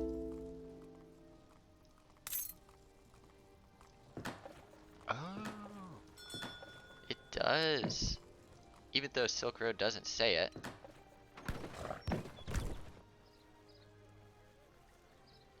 Even though reading Silk Road here, you would see that all it does is your crates can chain 125. However, if you go and look at the TP, these are 25% better as well. Because this is what it used to do. It used to also make your TPs when you get stagecoach give 25% more. Because it's 92 originally. However, when gathering resources, Silk Road does buff the TP as well. So that's pretty cool. I remember that's what it used to do. However, the UI just doesn't say that. So, yep, it's always done this. It's just in the UI, it doesn't have it listed here. So people might get confused about it. But I don't know if it was, I don't remember how it was written before.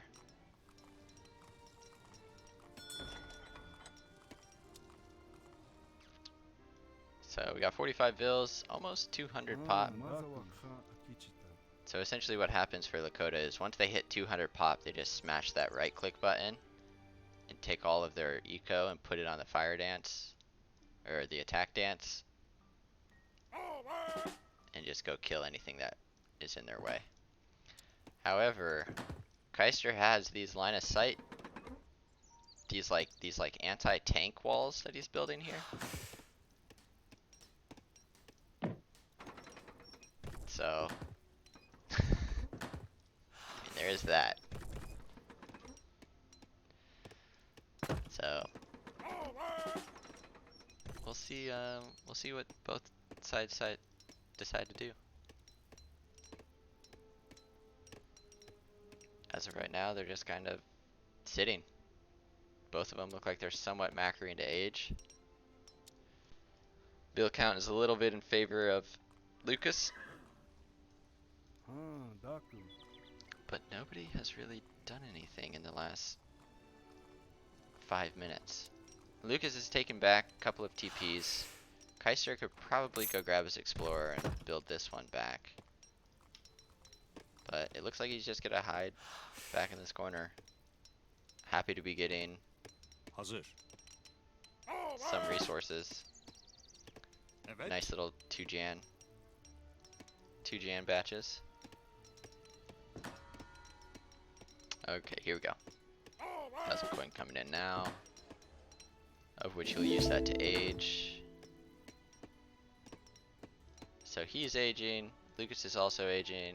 So let us speed it up a little bit here while the two of them age. Şimdi daha iyiceyim. So he went and picked up his Explorer. Yaralıyım. Now his Explorer's dead. Fidyemi ödediğiniz için So then he teşekkürler. buys back his Explorer. And there we go. He is gonna go retake that TP. Just walking back and forth. He hasn't repaired his town center. So if Lukas ever gets back in there. So Lukas is hit up. He went up with the Bison. Now he probably just wants to upgrade his entire army. And then maybe he'll right click. Tamam, olur. Alright.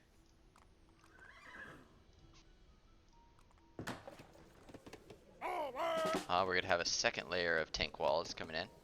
Maybe he won't delete the pillars on these ones. As soon as he gets that up, Lukas says, no, you can't have that TP, I'm gonna come in and burn it.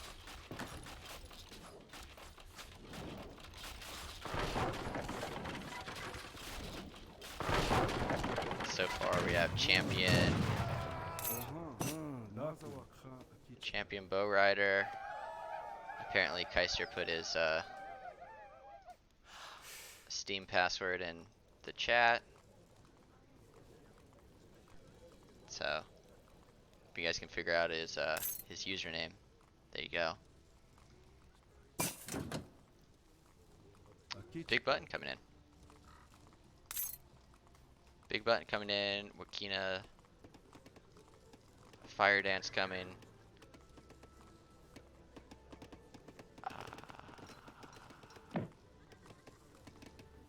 Units. Nope. The tank walls up. Bastion coming in. Another nice 2 batch coming out of Kaister. snare. Crack shot. Crack shot one of those dog soldiers. 1k HP dog soldier. Crack shot it. Okay. Lucas has been reading Sun Tzu's Art of War. If there are a bunch of Janissaries over here, you just run away and go kill stuff over here.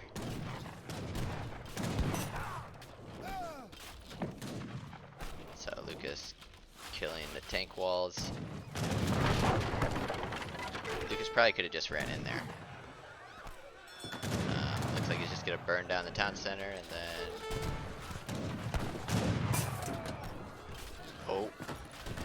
Oh, is Lucas stuck again? Is this like game 1? Or the last game 3? Lucas has to switch, there you go, to attack dance, and I think he just wins. Yeah. He's gotten a fight. This is about as open field as he's gonna get.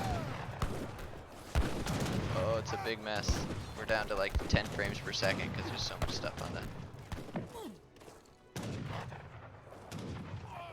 They signed a peace treaty. Lucas has decided he doesn't want to fight anymore. Şimdi daha iyiceyim. You guys might think that it's just the game going slow, but these units are like trying to pull stuff.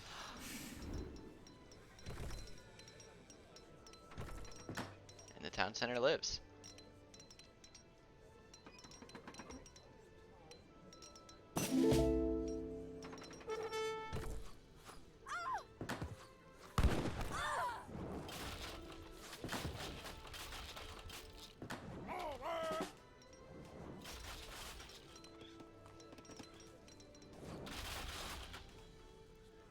Lucas dancing for his war chief back.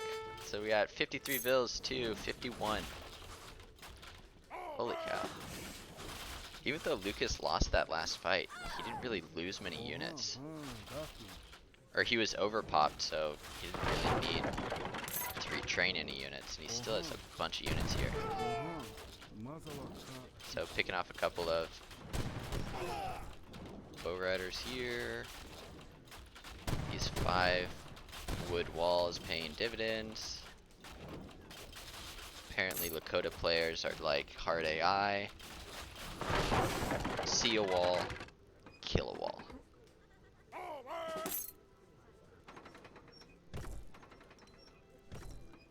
And then Lakota, they're just gonna run away.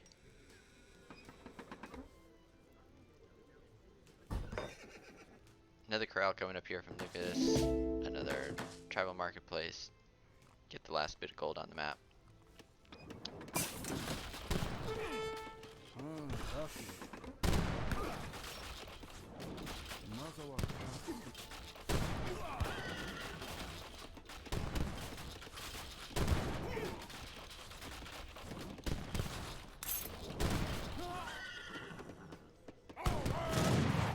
They're almost in.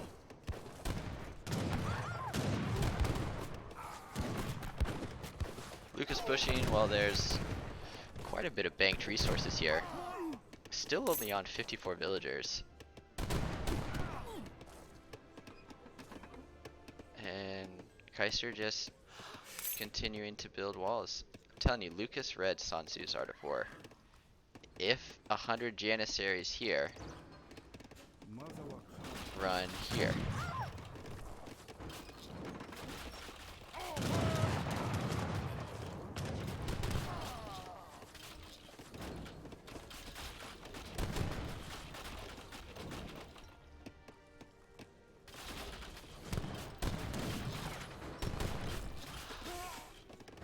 So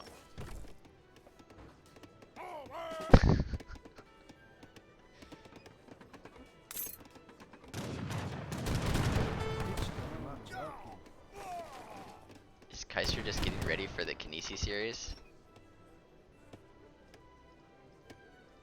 Is this practice for him playing against Kinesi?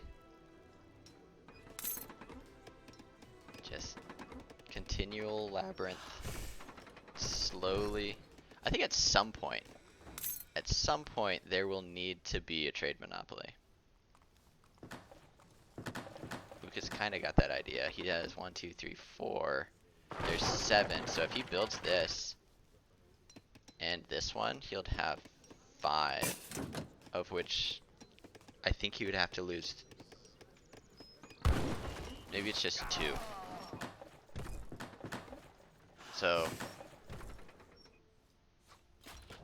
he just needs Kaiser to come out of his base.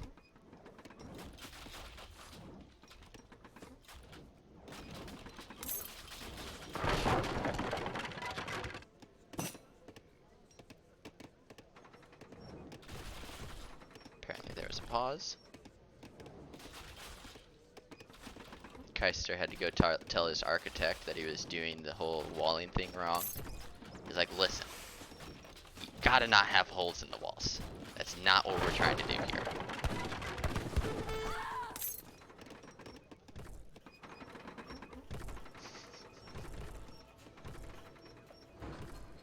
He has 2 factories up, so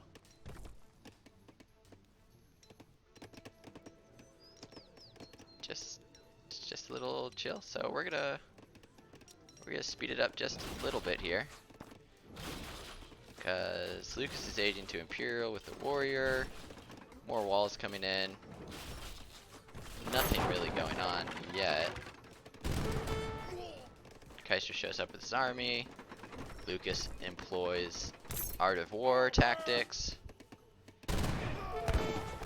Realizes, nope, gotta go somewhere else. Kaiser, knowing the Art of War at this time, already gets ready to prepare to walk to the other side. Snipes a few villagers. Kaiser's like, I've seen this before. Every time I push one direction, you run away and pop up in the other direction. So he preemptively walks over there, Kıpırdayamıyorum.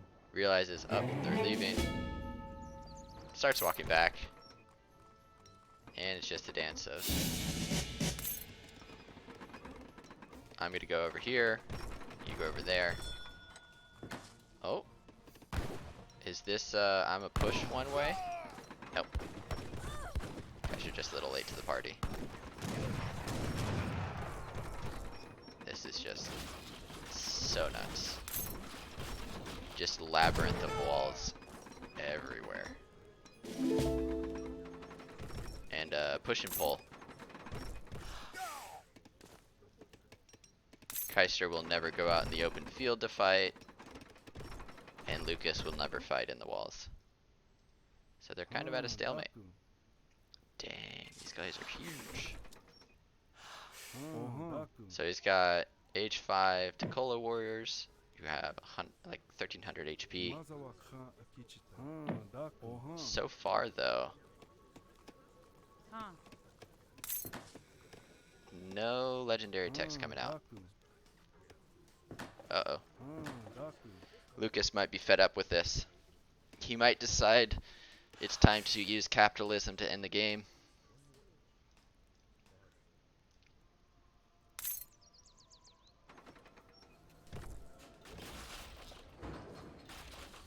So he's at 200 pop. 200 pop with only 63 villagers. If he would get this tech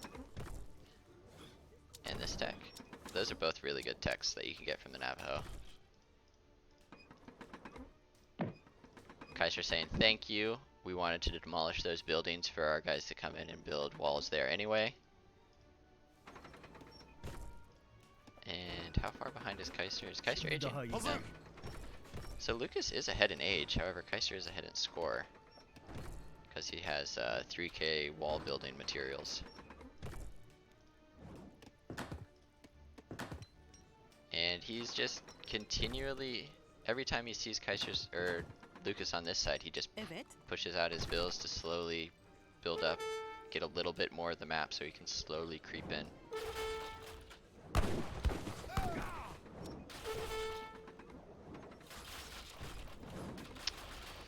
Let's go ahead and speed it up a little bit.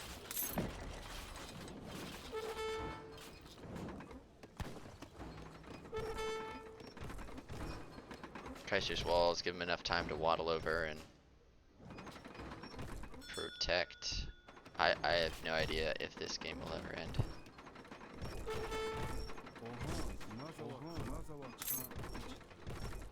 Alright, let's check. So we got champion axe riders, legendary bowmen, and that's his whole army, right? But he has a couple of champion rough riders in there as well. But pretty much there's only one tech so far. One age 5 tech. These villagers don't even have, he doesn't have any of the upgrades here. They're gathering at 0.5. Oh, it is time.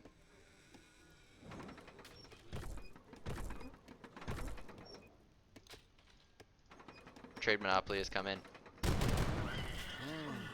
of which I feel as though Kaister could be perfectly fine just putting like parking like 2 or 3 mortars there to snipe it. Does he have any? He could build an artillery foundry like right here. Send petards here, here. Oh, Lukas killed those villagers. Another artillery foundry coming out. Like he could take one. I wonder if we can snipe it from there. He might be able to put a mortar there.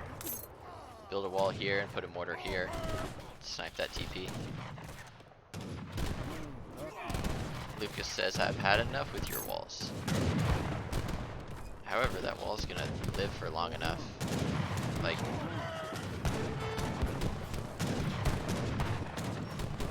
that wall being there just gives him enough time to snipe down a bunch of those units.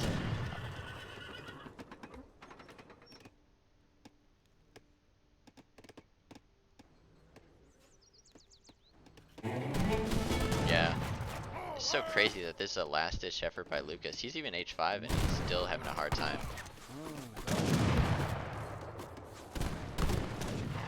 Dealing. Oh. El Presidente. So Kaiser has made it up to H5 now. But it looks like his whole army's gonna get cleaned up here. He should back it up. Back it up.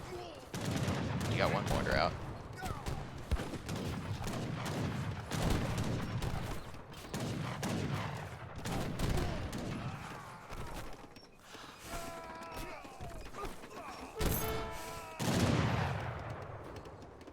These are actually decent trades. So that one mortar got out. It is on a journey.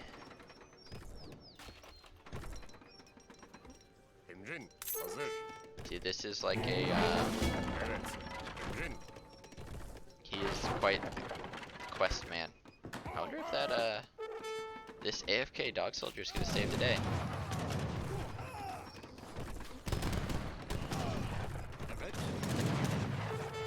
Jan's coming forward. They're still guard, but looks like Lukas's entire army is still guard pretty much, except for the bow riders.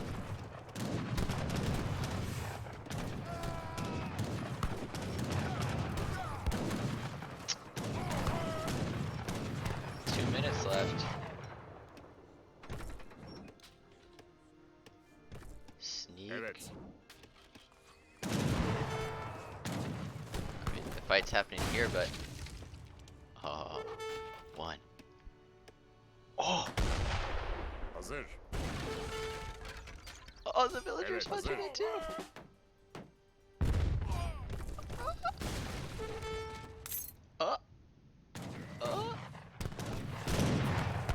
He got it down to 1,000 HP. Is a minute. What does Kaiser have in queue? He just has Jans. Like he needs the walls. The walls are coming in. Lukas, you should delete the little pillars because it saves you 5 wood. Oh!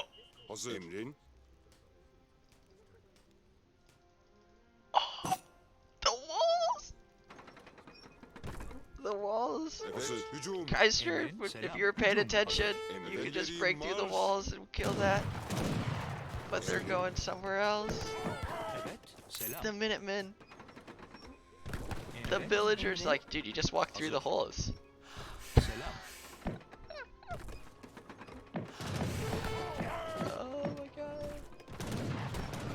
got 5 mortars. Alright, if these mortars can just park right here and get one shot off, that thing's gone.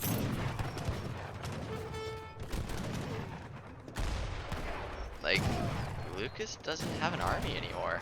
Where's Lucas's army? He's got 5k.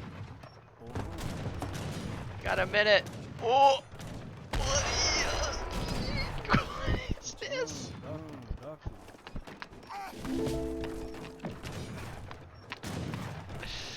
The human trash can strikes again. This is 45 seconds. And your goddamn tank walls are terrible.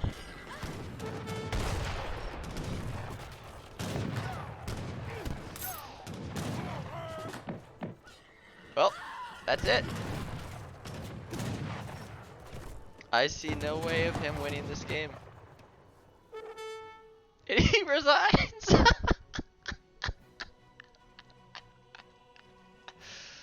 Oh my gosh.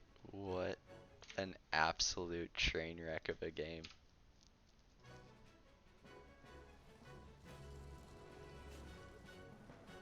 Well, 2-2.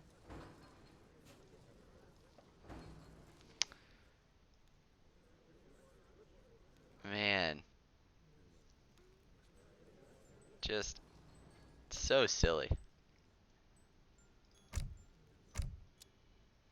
Just everything about that game was absolutely bonkers.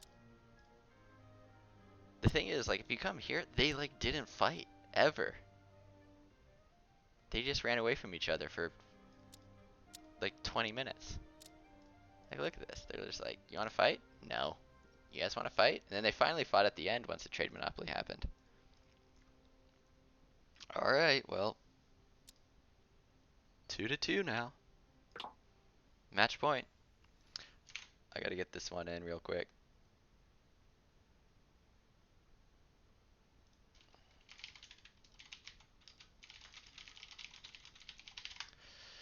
Alright, we need to get these done.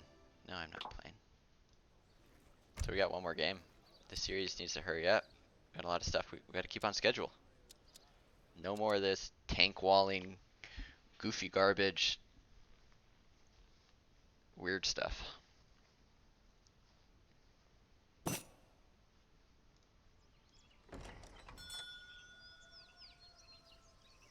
Oh.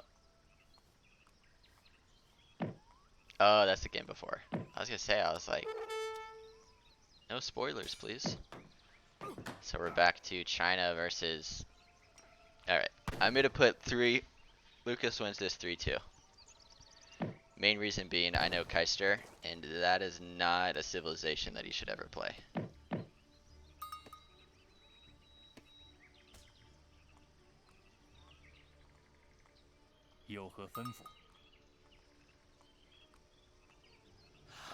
So, Germany versus China.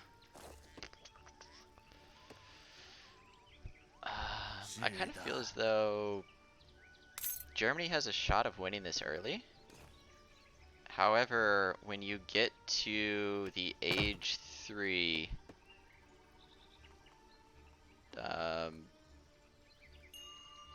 big fights, it's kind of a rough situation to be in. For Germany. I think China, once they get their death ball, they can just roll. Just steamroll Germany. So, what we do in this matchup, or what you do as Germany in age 1, you will drop down a market. You will gather about 50 coin. So what you'll do is you want to get enough to buy 100 wood. So what you do is you send your villagers, your settler wagons, put them on gold until you can buy 100 wood. Get hunting dogs. Switch your villagers over to gather wood. Get 50 wood. Drop down a house. And then you have hunting dogs in age 1. And then switch all your villagers over to food in age up. Whereas China, a lot of times what you'll do is you will gather up until you have enough to build 2 villages. So when you send northern refugees, you get 3 villagers. And if Lucas saw this treasure earlier, you can actually gather another house. gather another 100 wood to get another villager, because you'll age up about the same time.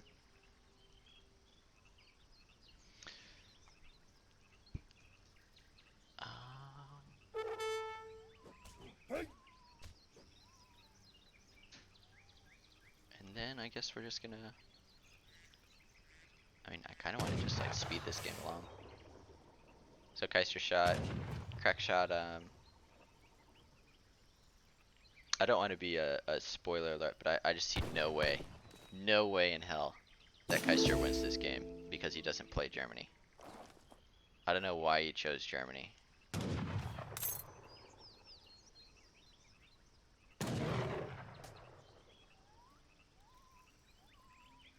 Like against China, I would say his Dutch. He could have played Dutch in this matchup, and I think he would have had a better chance.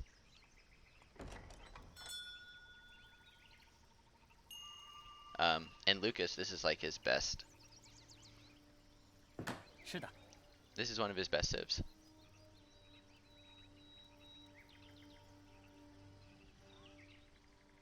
So while we're just chilling, nothing really else going on in H1. He's gonna go up with the quartermaster. Yep, Lucas could go up with the summer palace. Kai should get a walk down here, build a TP. There's the summer palace. There's the TP.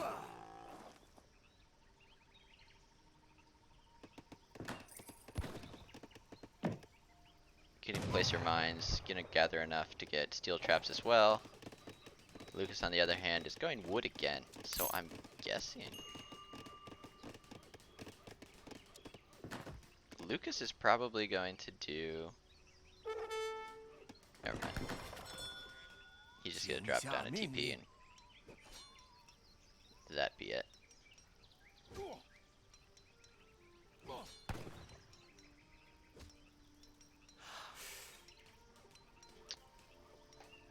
Whoops. So he gets the disciple. He's adding a TP in transition.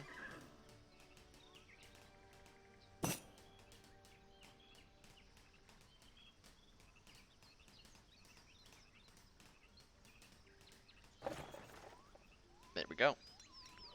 That's up. Mango Grove's coming down from somewhere.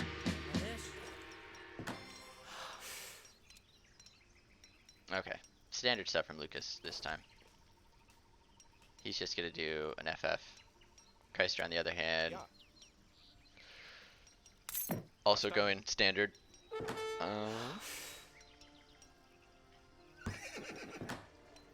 He needs to gather up this coin, throw down some houses.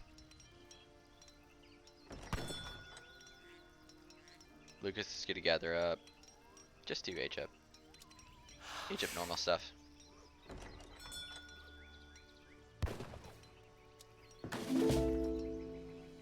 Kaiser looks like he plans on putting on some sort of pressure in H2. What he could do is, if you just, like if he goes in and checks that there's no way you could raid, he could just come down here and burn down this TP. So that you get something as Germany by being a little bit aggressive. But after you're done with the 5, after you chain about 5 Ulans, I don't think you really need any more.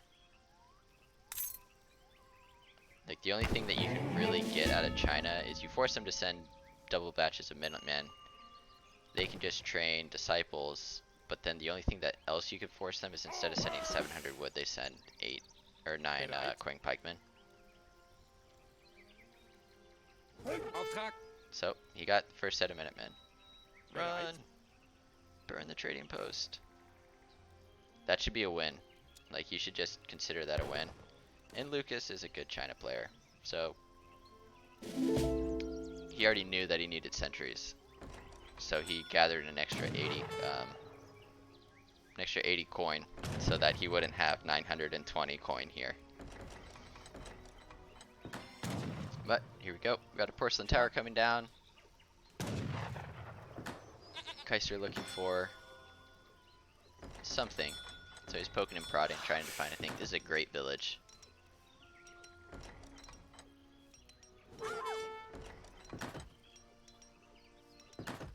Great village placement.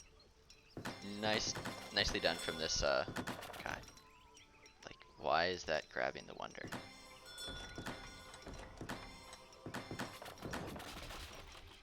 Look at that. Like, this drag box grabs the wonder.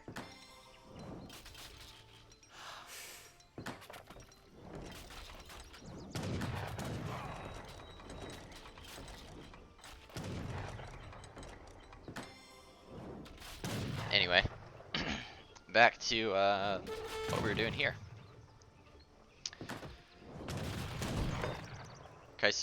Kaister sieging down a village, trying to do something, make use of his Ulans. He did kill a Bill here.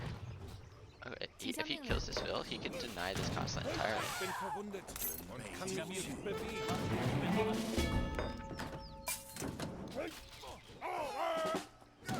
The batch is out, so it's time to run. The fun has been had. It's time to get out of there.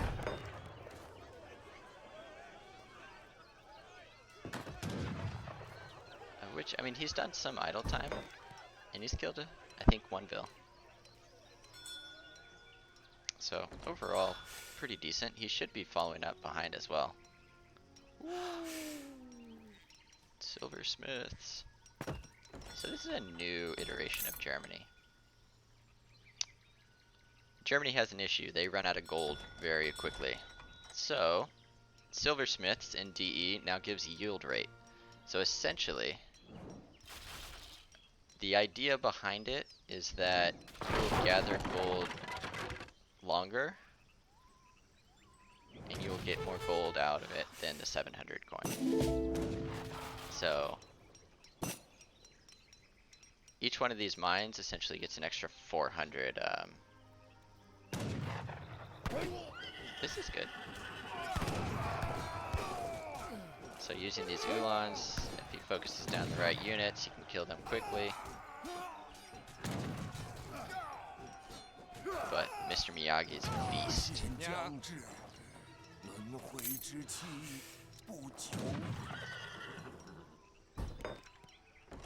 So just being annoying. He knows he has about 40 seconds before that shipment comes in, so he can idle the entire eco.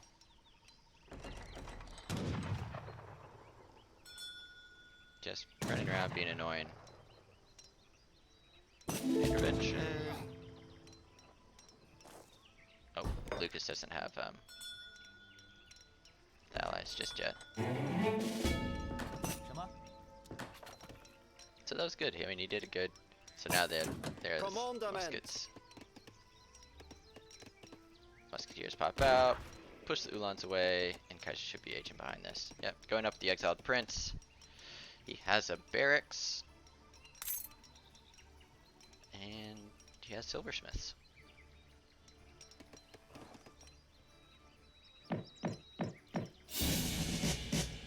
So building skirmishers. He just needs one in queue. Instead, he got rid of all of them. Ah, Jaegers first. How could I forget?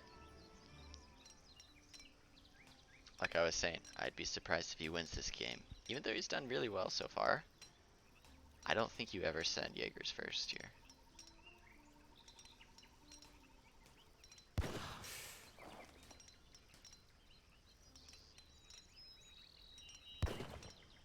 Lukas is just too good.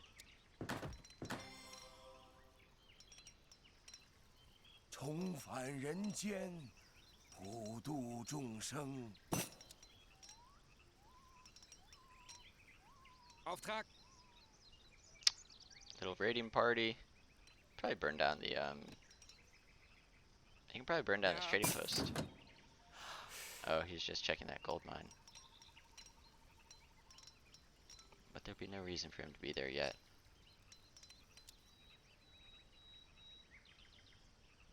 Yeah, he doesn't see this.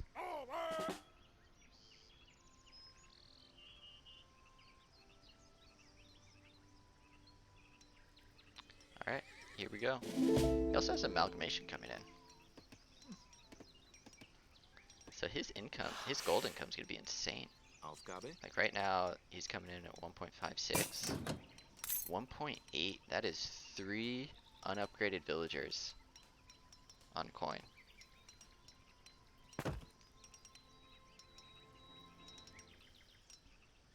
And they gather and yield better. So that's pretty nuts. Alright. Ja, Your Jaegers are here. You got war wagons on the way.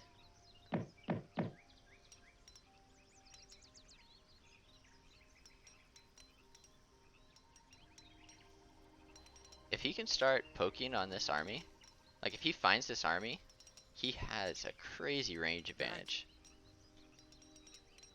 That he just needs to poke down this army. Just keep microing back. And he wins. Auftrag.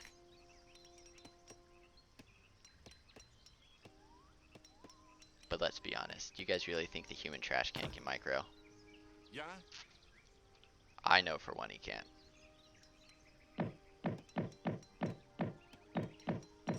Wow, so there's another. 请下命令。 Ready. 是的。 Uh-oh. Uh-oh. Uh-oh. You're in danger. Yep. Well, that's all she wrote. There's no way in hell he gets out of this. You just gotta bait him in with one villager. Yikes. That's sad. Well. Lucas, 10,000 IQ, just tied off to the side, coming from behind. Make sure that there's nowhere that they can run to. So you can always get your fight. Your Z move just wins. Okay. So, GG to Lucas. Lucas wins that series 3-2. And now, what we're gonna do is we're gonna hop over to an overlay for a few minutes because we gotta change up some things. So, for 2 seconds, I'll have you guys look at. Here it is. This was the end. I'm gonna go ahead and get Kohensky in here, and we're gonna get this all set up for the next one. So Lucas has won the series, 3-2.